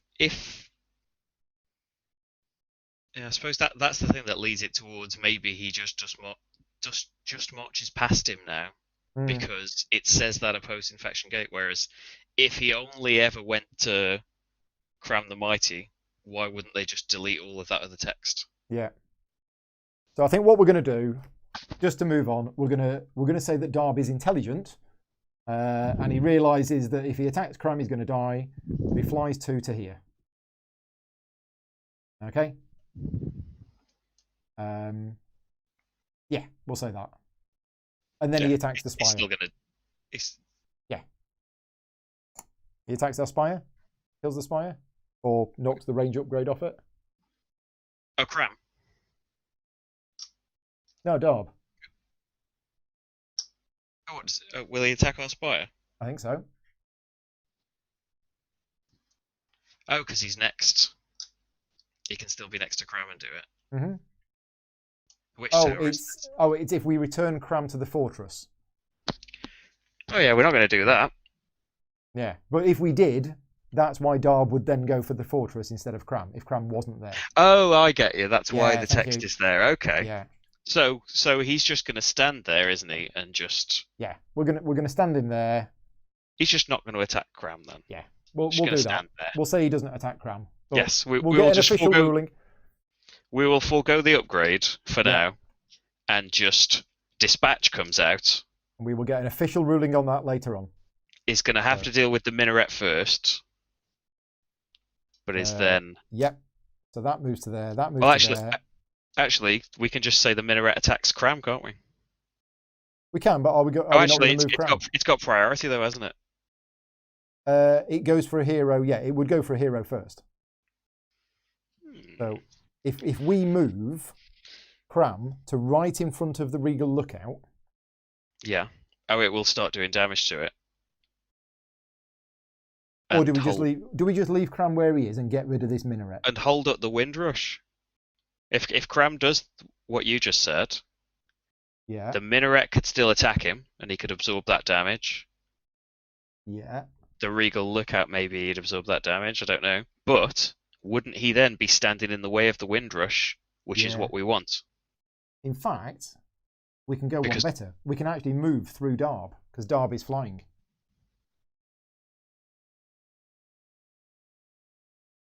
Where are we go? Where's Darb? Oh yeah, Darb's on this side. He's here. So yeah. So because flying, you can move through a flying unit and displace it. I think Cram can actually go forward onto Darb space, then forward to the Regal Lookout, and then one to the left, and end up next to the lake. Oh yeah, even better. Because then he's not in the range of the... Oh, he is in the range of the minaret as well. But there's nothing we can do about that. Mm-hmm. He's going to be in the range of... So he's going to take... Darb actually ends up... He's going to take a lot of tower shots now. He is. I think he'll unless we say that one attacks the Dispatch, I guess, but... So he's going to get hit by the Regal Lookout, the minaret... And the minaret. Shall we do the minaret?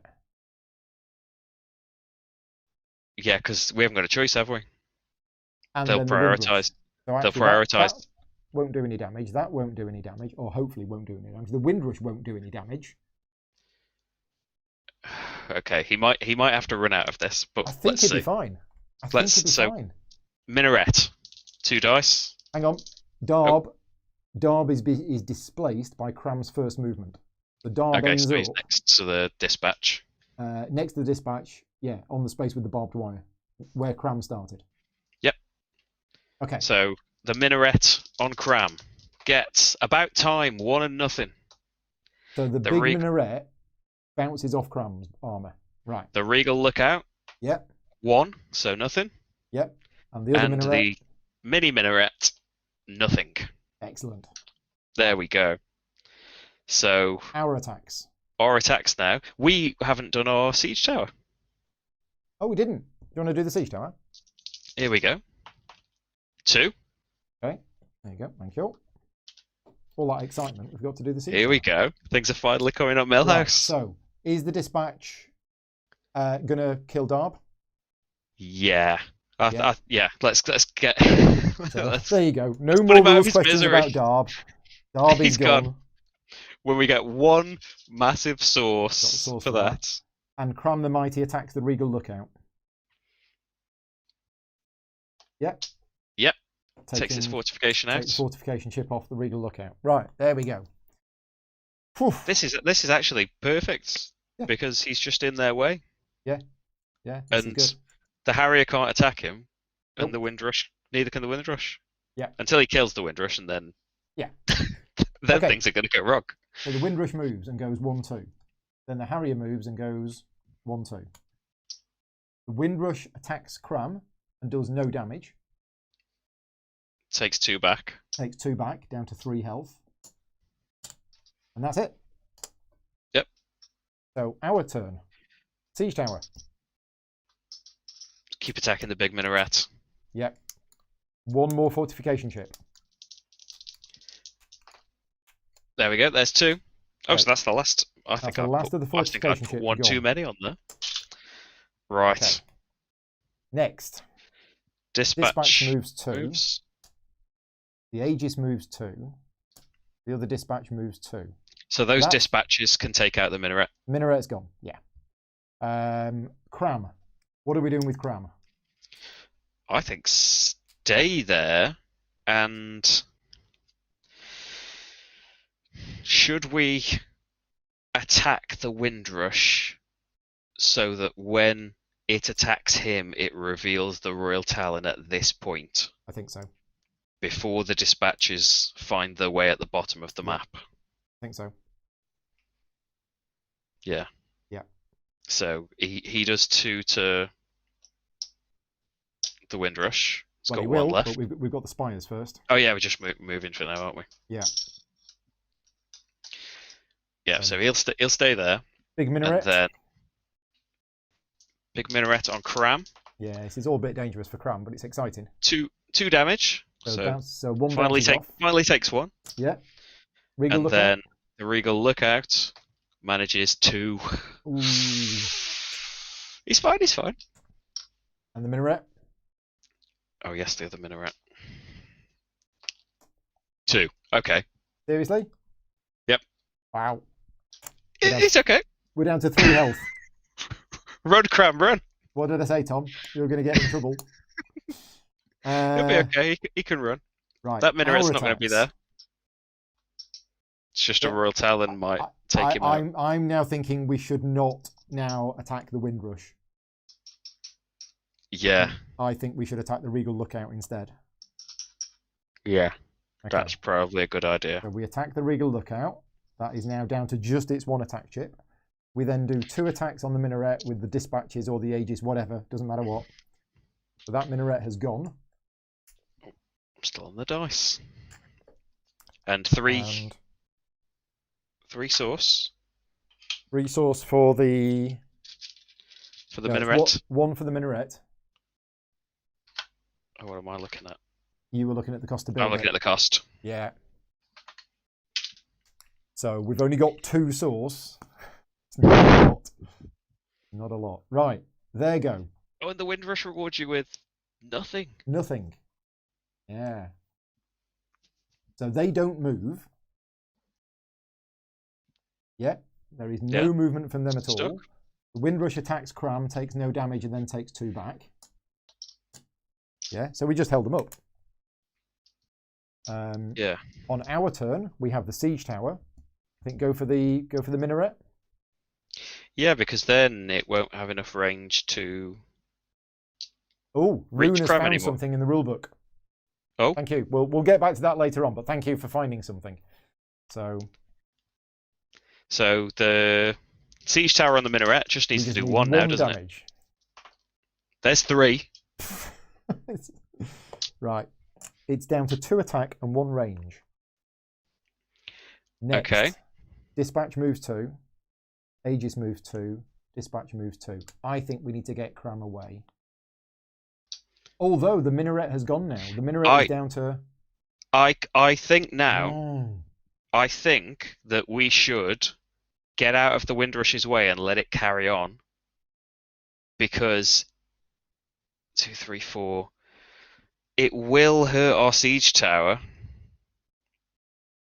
But I'm just thinking that then, when it dies, it will be down the bottom of the map where the dispatches are when it turns into the Royal Talon. No. But we could just run over to that minaret now. With Cram later. We could. Because all I'm thinking is, if Cram stays there, and the Windrush kills itself on him, the Windrush then turns into a Royal Talon. It can only move 2 at a time, but it would just move in a straight line, wouldn't it? Straight to the fortress. It's flying. And then all our dispatches are going to be right at the bottom of this map. We lose the game. Yes. That's what I think would happen. So, although we would give up the siege tower. Well, we don't give it up entirely, but we give up its long range sieging abilities. All we need is 2 more source, and then we can actually put the range back on again. Yeah, because we don't need that damage anymore. Okay.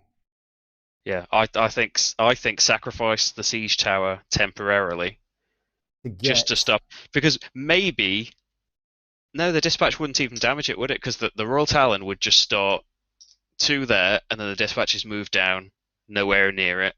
It moves again. The dispatches come up. Yeah, I think if the Windrush dies there, we lose. We need 6 source to build a lance launcher ASAP. Yes.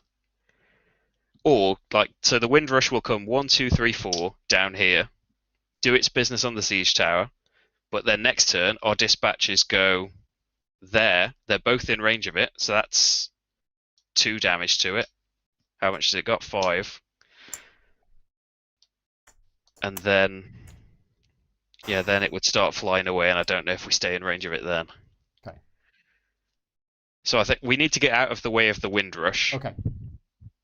So maybe what if we just move Cram? Move Cram between the 2 towers. What if we move Cram next to our siege tower, so where the Windrush would end up? Oh, okay. Yeah. I don't think that would work actually, because then it dies and our dispatches aren't in range of it. Yeah. No, forget that idea. Okay. That's not going to help. But should we move Cram? Oh no, in between the towers, he would be risky. Yeah, it would be nice for him to take out them Harriers, but I think he might die. So are we just going to move in 2 back? Yeah. For now. So 2 spaces back onto the source well with the ruins. We don't even need to do that, do we? Oh yeah, we do because of the Harrier. Yep. Yeah. Yep. Okay. That's all of us. We did siege tower, didn't we? So that's it. Windrush. Yeah. 2, 3, 4. Windrush Harrier. 1, 2, 3, 4. Harrier goes 1, 2, 3, 4. Now our units attack them because the Harrier's got quick strike, but the Windrush doesn't.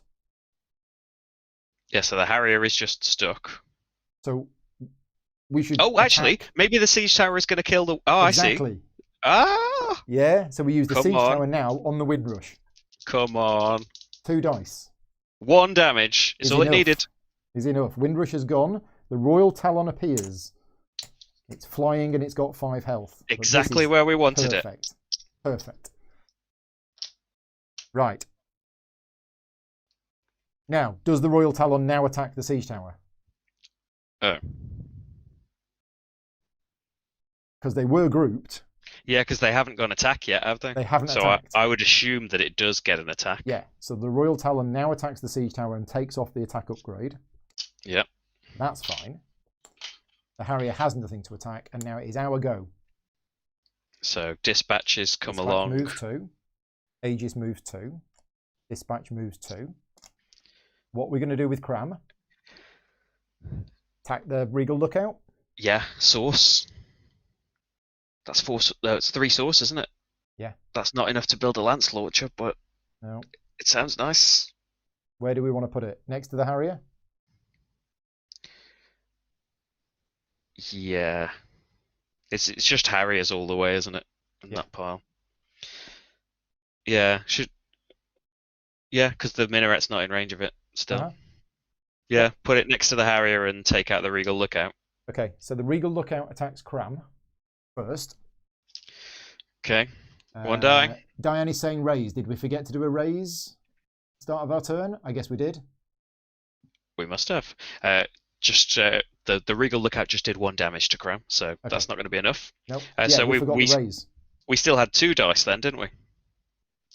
No, because on their turn they got rid of the 1. Oh, now is the start of our turn. Yeah, I get you. Now I it's get 1 you. dice, and So we'll do it on the minaret.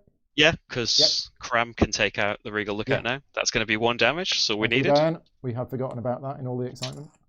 So Cram now kills the Regal Lookout. Yep. 3 source. Giving us 5. And then the 2 dispatches attack the Royal Talon.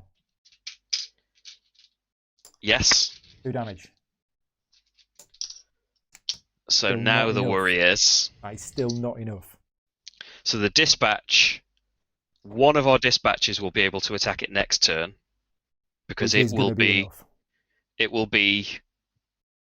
behind the siege tower on the path. And then the dispatch will be where it is now. Well, no, because the Harriers. Oh no, the Harriers might move to the corner. Oh, this is interesting. Okay. So Cram's done. Yeah, everyone's done, aren't they? Everyone's done. So the Royal Talon moves 2, and it now goes over the source well with the tents and onto the path. I think it's okay. You think? Because no, it's got 3 health. If it had 1 less health, things would be groovy. Okay. But yeah, the dispatch is going to get to run past, isn't it? Well, now we have to do the Harrier. And so the Harrier will. The Harrier goes into the corner. I think the Harrier has to move as much as possible, and therefore can go here. Which is quite nice. Which is perfect for us. I think that's right. I think the Harrier goes 1, 2, 3 and ends up here. So, chat, but yeah, I think that's right. The Royal Talon will attack our tower, I suppose. Well, the Harrier goes first because it's got quick strike. Oh yes. So 2 damage to the dispatch. For 2. 1 damage back. For 1. Then the siege tower goes, and we can use the siege tower on the Harrier. Because we can't use the siege tower on the Royal Talon because it's got flying. Yeah. Okay, and then confirmed that's correct on the Harrier movement. Yep. Do we want to attack? Oh, yeah, we want to attack a minion, don't we? We want to attack the Harrier. We don't want to end the wave. No, we've still got minions left. Yeah. Yeah. Oh yeah, so it would carry on, wouldn't it, till they march to their thing? Ah. Okay then. So yes, 2 siege tower. Oh, 1 siege tower dice. 1 siege tower dice on the Harrier. On the Harrier. 1 damage. Is 6 source we now have. Boom. That changes everything. Okay. Here we go. Check out that source. And then the Royal Talon attacks the siege tower and takes 1 of its range off. Okay. Because on our go, we do a limited build action and we build a lance launcher. Yes. There you go. For the win. We have the 6 source. We build a lance launcher on our fortress gate at a cost of 6 source. And that comes with 1 attack and 1 range, and it has air defense. It means it can shoot flying units. Wow. Here we go. I'm just going to move the camera a bit because we need to be focusing on what's going on over there and not what's going on over here. So yeah. Everyone run to that high rise and get us 2 objectives. If we could, that would be amazing. Okay, right. Cram would be in. So quite a bit of trouble there. It's our go. Yes. We can move the dispatch 2. Yes. We move the Aegis 2. We move the other dispatch 2. Where are we going to move Cram to? I don't like the idea of 3 attack dice from the high rise. No, that's I was excited about going there, and then I realised that Cram could very easily die. Cram could die. Very, very, very easily. Even if we sent it against this minaret. I think. Stay where he is and heal this turn. Cram could go kill the Harrier and get himself mind you, getting fortifications is the same as healing, isn't it? I don't think he can. Oh, he can't walk on water, can he? There's a lake in the way. Yeah. Yeah, I think just stay where he is and heal. We have a dispatch doing 1 damage to the Royal Talon. The Royal Talon is down to 2. We then have 2 units attacking the Harrier. Oh, if we do the Aegis, that kills it. Yeah. So the Aegis attacks the Harrier. Yeah. We get a source. Oh, it doesn't retaliate because it's killed it. Doesn't retaliate because it's dead. And then the Dispatch attacks the next Harrier for 1, taking 2 back. It's fine. We are all done. It is their go. The Harrier's stuck. The Harrier can't move. The Royal Talon moves 2. It's on the path next to our dispatch platform. It's not within range of our Lance Launcher, unfortunately. No. But it will be next turn. And the Harrier attacks the dispatch. Yeah, because it can kill it. Harrier attacks the dispatch and kills it. Right. Our go. Right then. So dispatch. Oh, do we want to move Cram? Probably want to move Cram so the dispatch can move. Well, it's not going to kill the Harrier. It might. I think move Cram onto the mountains next to the minaret. Yeah, and hit the minaret. Because it can't kill us. So even if it rolls 2 2s, it won't kill us. Yeah. The dispatch moves 2, the Aegis moves 2. And yeah, that Harrier is going to get killed by something along the way. Yeah. Okay, 2 attack dice from the minaret on Cram. Come on, nothing. 1. 1 damage. So nothing. So that bounces off. Yeah. Cram attacks the minaret. Done. We've got nothing else that can attack. So it's their turn. The Royal Talon moves onto the space in front of our fortress gate. Our Lance Launcher attacks. 1 damage. Yes. Or 1 dice. Come on, Lance Launcher. 1. Yeah, that's fine. But that's it? That's it? No, 1 damage on the Royal Talon. Yeah, the Royal Talon then attacks our gate for 3. Yeah. But then takes 1 damage back. The gate hits back and... So it's dead. We get 4 source. Okay. Did we move the Harrier? No. No. So 1, 2, 3, 4, and the Harrier attacks the siege tower. Siege tower, but it can hit back. And then the siege tower can hit back, as can the dispatch platform. Oh yeah.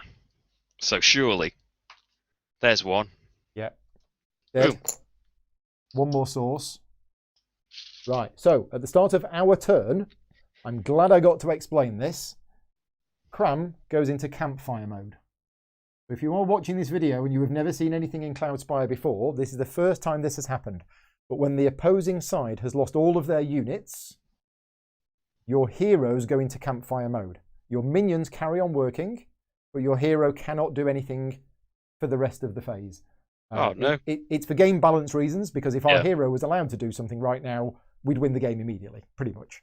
Well, not... Oh, yeah, so our hero is in campfire mode, can't do anything. That's it. I did remember. Yes. I'm glad I did. Now, he can't be attacked, so he's basically treated as if he's not there. Right. Ooh. So should we do...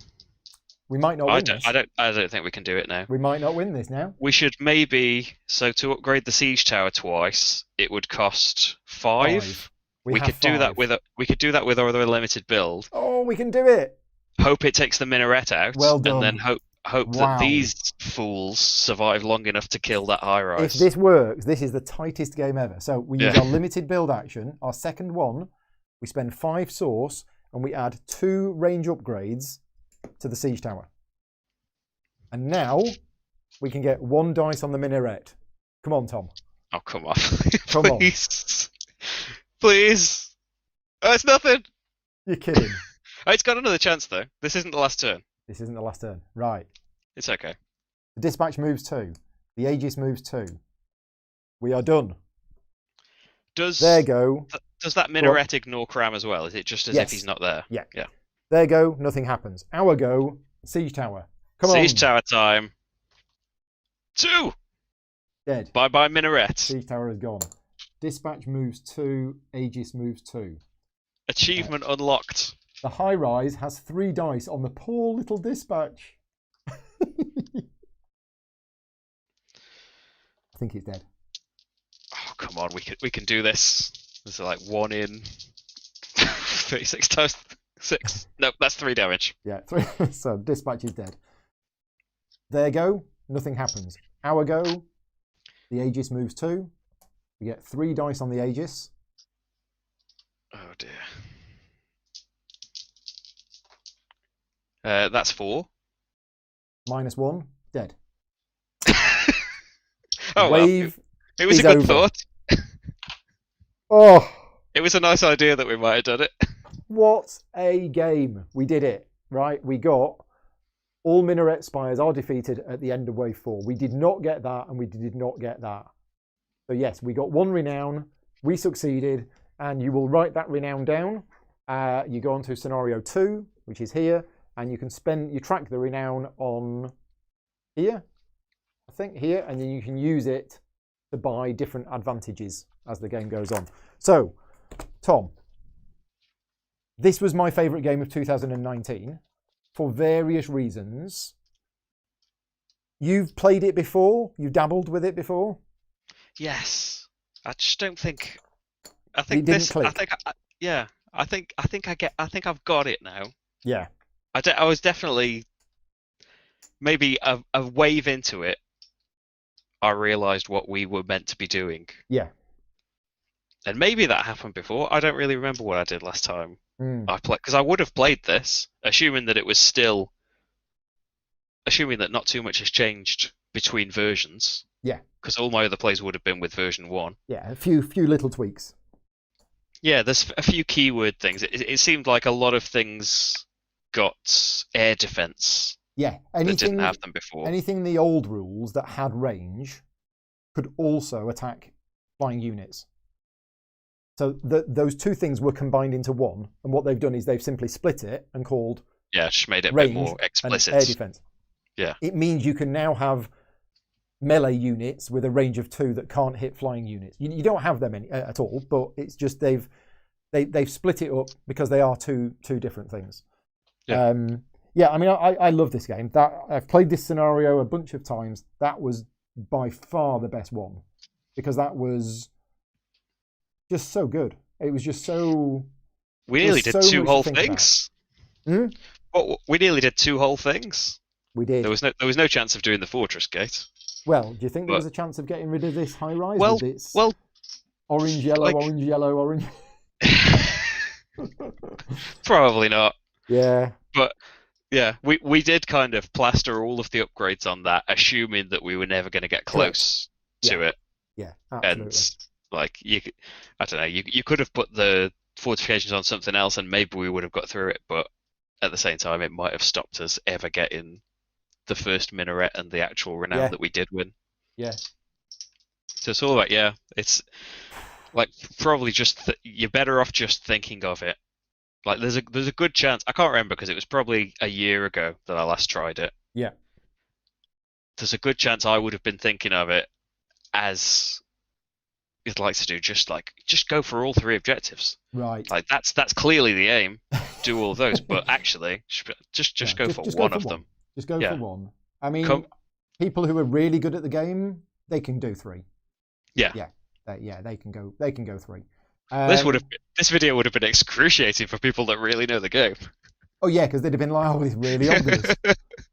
So the other I don't know what that keyword is. The other thing as well is that playing solo games with 2 people is kind of something that I fell into doing accidentally, and the more and more I've done it, I think it really works. I don't know if anybody watching in the chat felt that it worked, but with 2 people playing because I wouldn't have done this without you. There were a few times where you spotted something that we could do that I wouldn't have spotted. Yeah, I think it worked both ways for us. Yeah. That there's things you just weren't realising. Like we both missed right at the start when we got Elfin Khazid. Yes. But after that, I think one of us caught something bad we were about to do. Yeah. And then it helped out. And I think especially for this, I think I've only tried co-op once, Uh-huh. and Rach isn't keen on trying again. Right. Because I think your Well, first game let's do of that next. I think your first game of this co-op is a bit much. Okay, yeah. Because like us playing solo, especially when I wasn't really sure of what I was doing. Yeah. At least you've just got the same faction and the same keywords and stuff. Exactly. When like if you're playing like co-op for, I've played maybe 2 games before then, Rach has never played. Yeah, it's a lot. Trying to take all of this on, and especially like you play 2 different factions in co-op against 2 factions, and so Rach probably had a race that I'd never played before. Was asking, what does this do? What does this do? I've got no idea. Yeah. There's a million keywords. Whereas if you'd played through like the solo scenarios, that's good as well. Even if you are into the PvP, playing through the solo scenarios will gradually show you all of these things. Like it's there's still plenty to see, but it's shown you the basics of what the brawn and the heirs can do. Yeah. I mean, I've played this game probably about 12 or 13 times now. I've played a lot of 1 versus 1. I've played this solo scenario about 4 times. I've played the next solo scenario twice, I think. I've never played any of the cooperative scenarios, and I've played team play once, 2 versus 2. So yeah, even after playing it 12 times, I don't think I've even touched. I think I'm at the tip of the iceberg with this game. You know, when we look at the number of solo scenarios included in the game, the number of cooperative scenarios included in the game, the 7 factions, I've only ever touched 3 of them. Right? Yeah. There's so much content there for this game, but you're absolutely right. And like I said at the start, there are 2 learning curves with this game. There's the core rules, which you need to learn, but then once you've learned the core rules, every faction plays in a different way. And tonight, we've played the Brawnen, so we know how siege towers work, we know how the Battleborn work, we know the Dispatch, we know the Aegis, we saw the Architect. We didn't use the Forsaken at all, we didn't use the Source Siege at all, and let me just show you this fortress here, right? This is our fortress at the end of the game. We bought 1 upgrade. Yeah. Right? 1. If you look at the sheet, where's the sheet? Where's the sheet? This is all of the upgrades you can buy, and we bought 1 of them. So every time you play even tonight, you didn't see all of the Brawnen. You didn't see any of this. You didn't see any of this. This is an artillery die. The artillery die is actually really good against ranged units. You didn't see the honor pit. You didn't see the source drill. So there are multiple ways to play it. A little bit like Too Many Bones, in that you can play the same character 2 or 3 times and play that character very differently each time you play. Yeah. Your choice of which of these you take will depend on the current situation. So the solo scenario that you're playing, this one, we decided to go down this route, but the next scenario is very, very different. And if you're playing PvP, the ones that you choose will be depending on which one you're playing against. So if you're playing against the Aurora, you'll probably want to choose different upgrades. Yeah, there's a massive amount of content for this game. This is a game which, a little bit like Too Many Bones, if you just play it once every year, every time you play it, you will be overwhelmed by keywords and you'll not really understand it. It's a game which deserves repeated plays, and I think requires repeated plays in order for it to click. And I know I went on a massive learning curve with this game where I basically set up this scenario. I played 1 wave and then I packed it away because I was getting the rules wrong.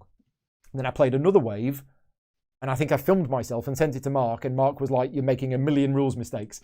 And it was like, and my 3rd game, I was still making rules mistakes, and it just took a while. But eventually I persisted and I got there, and then, it became fantastic. But thank you for... This has probably been like my 4th try at least, and I can't quite remember now, but I'm pretty sure it was that way with Too Many Bones as well. Yeah, it's just the having so much variation and so many keywords and stuff is what drives like the different strategies and stuff. But it also is a massive barrier to getting it learned. I think I would imagine that there's been improvements to Too Many Bones since whatever printing I had of it.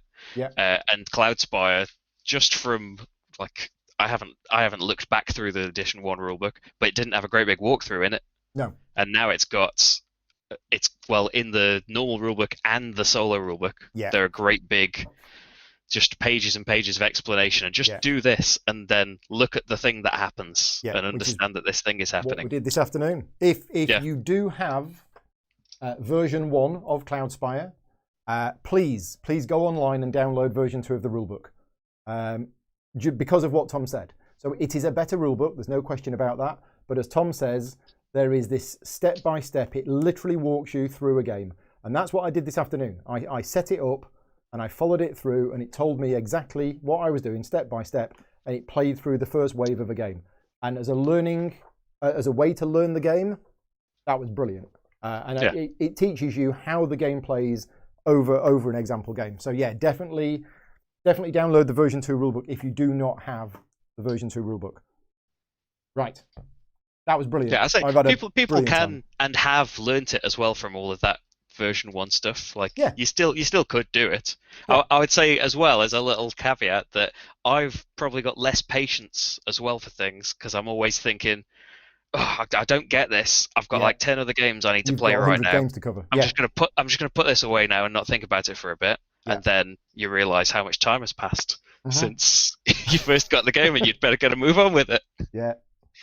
Yeah. Well, I thoroughly enjoyed that tonight. That was great. It was great. I mean, I enjoyed playing games with you, Tom. I enjoy having you on the channel. I enjoy doing the dual streams, and I enjoy playing Cloudspire. But boy, was that close. There were so many times in that game where we've won this. Oh, we've lost this. Oh, we've won this. We were about to lose it in like the second turn of it. Yeah. I will be popping on the Discord channel for Chip Theory Games later on today, and we will be continuing the rules discussion. Because that was a really interesting rules discussion, and we'll talk to Chip Theory Games about it, and I'll get a final answer. So, would we have gotten that upgrade? Would we have gotten that upgrade? It wouldn't have mattered, I don't think, in the end.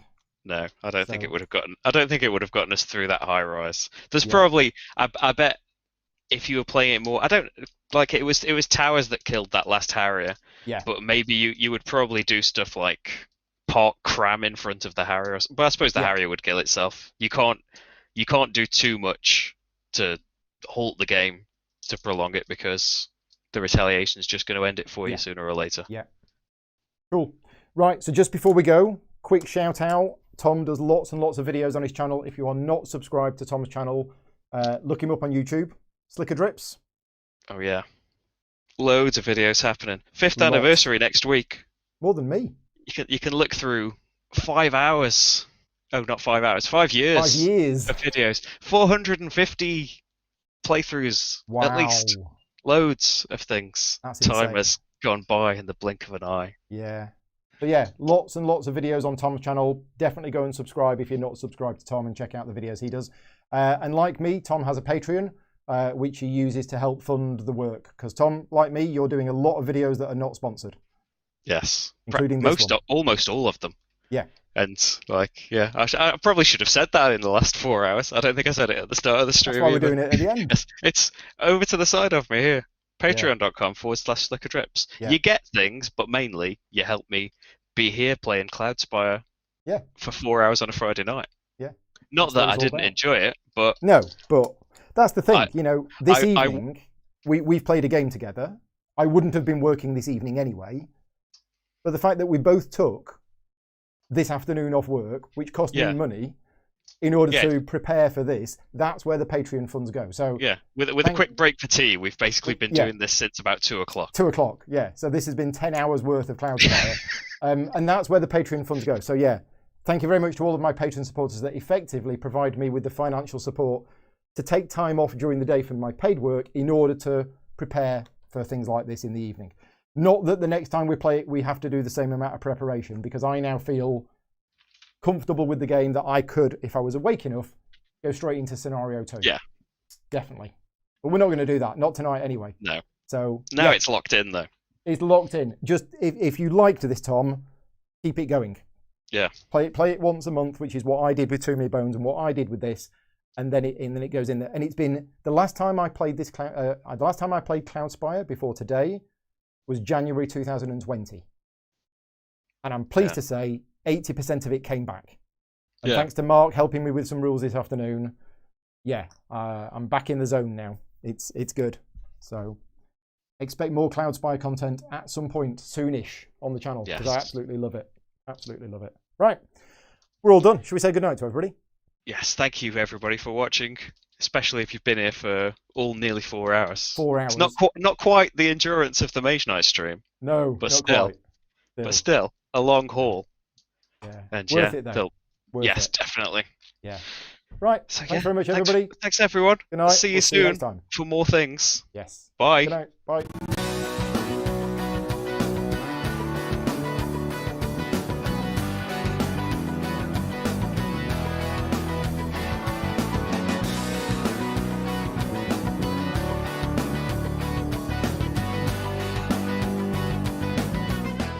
Gaming Rules is proudly sponsored by Game Toppers, upgrading your gaming experience. Visit GameToppersLLC.com.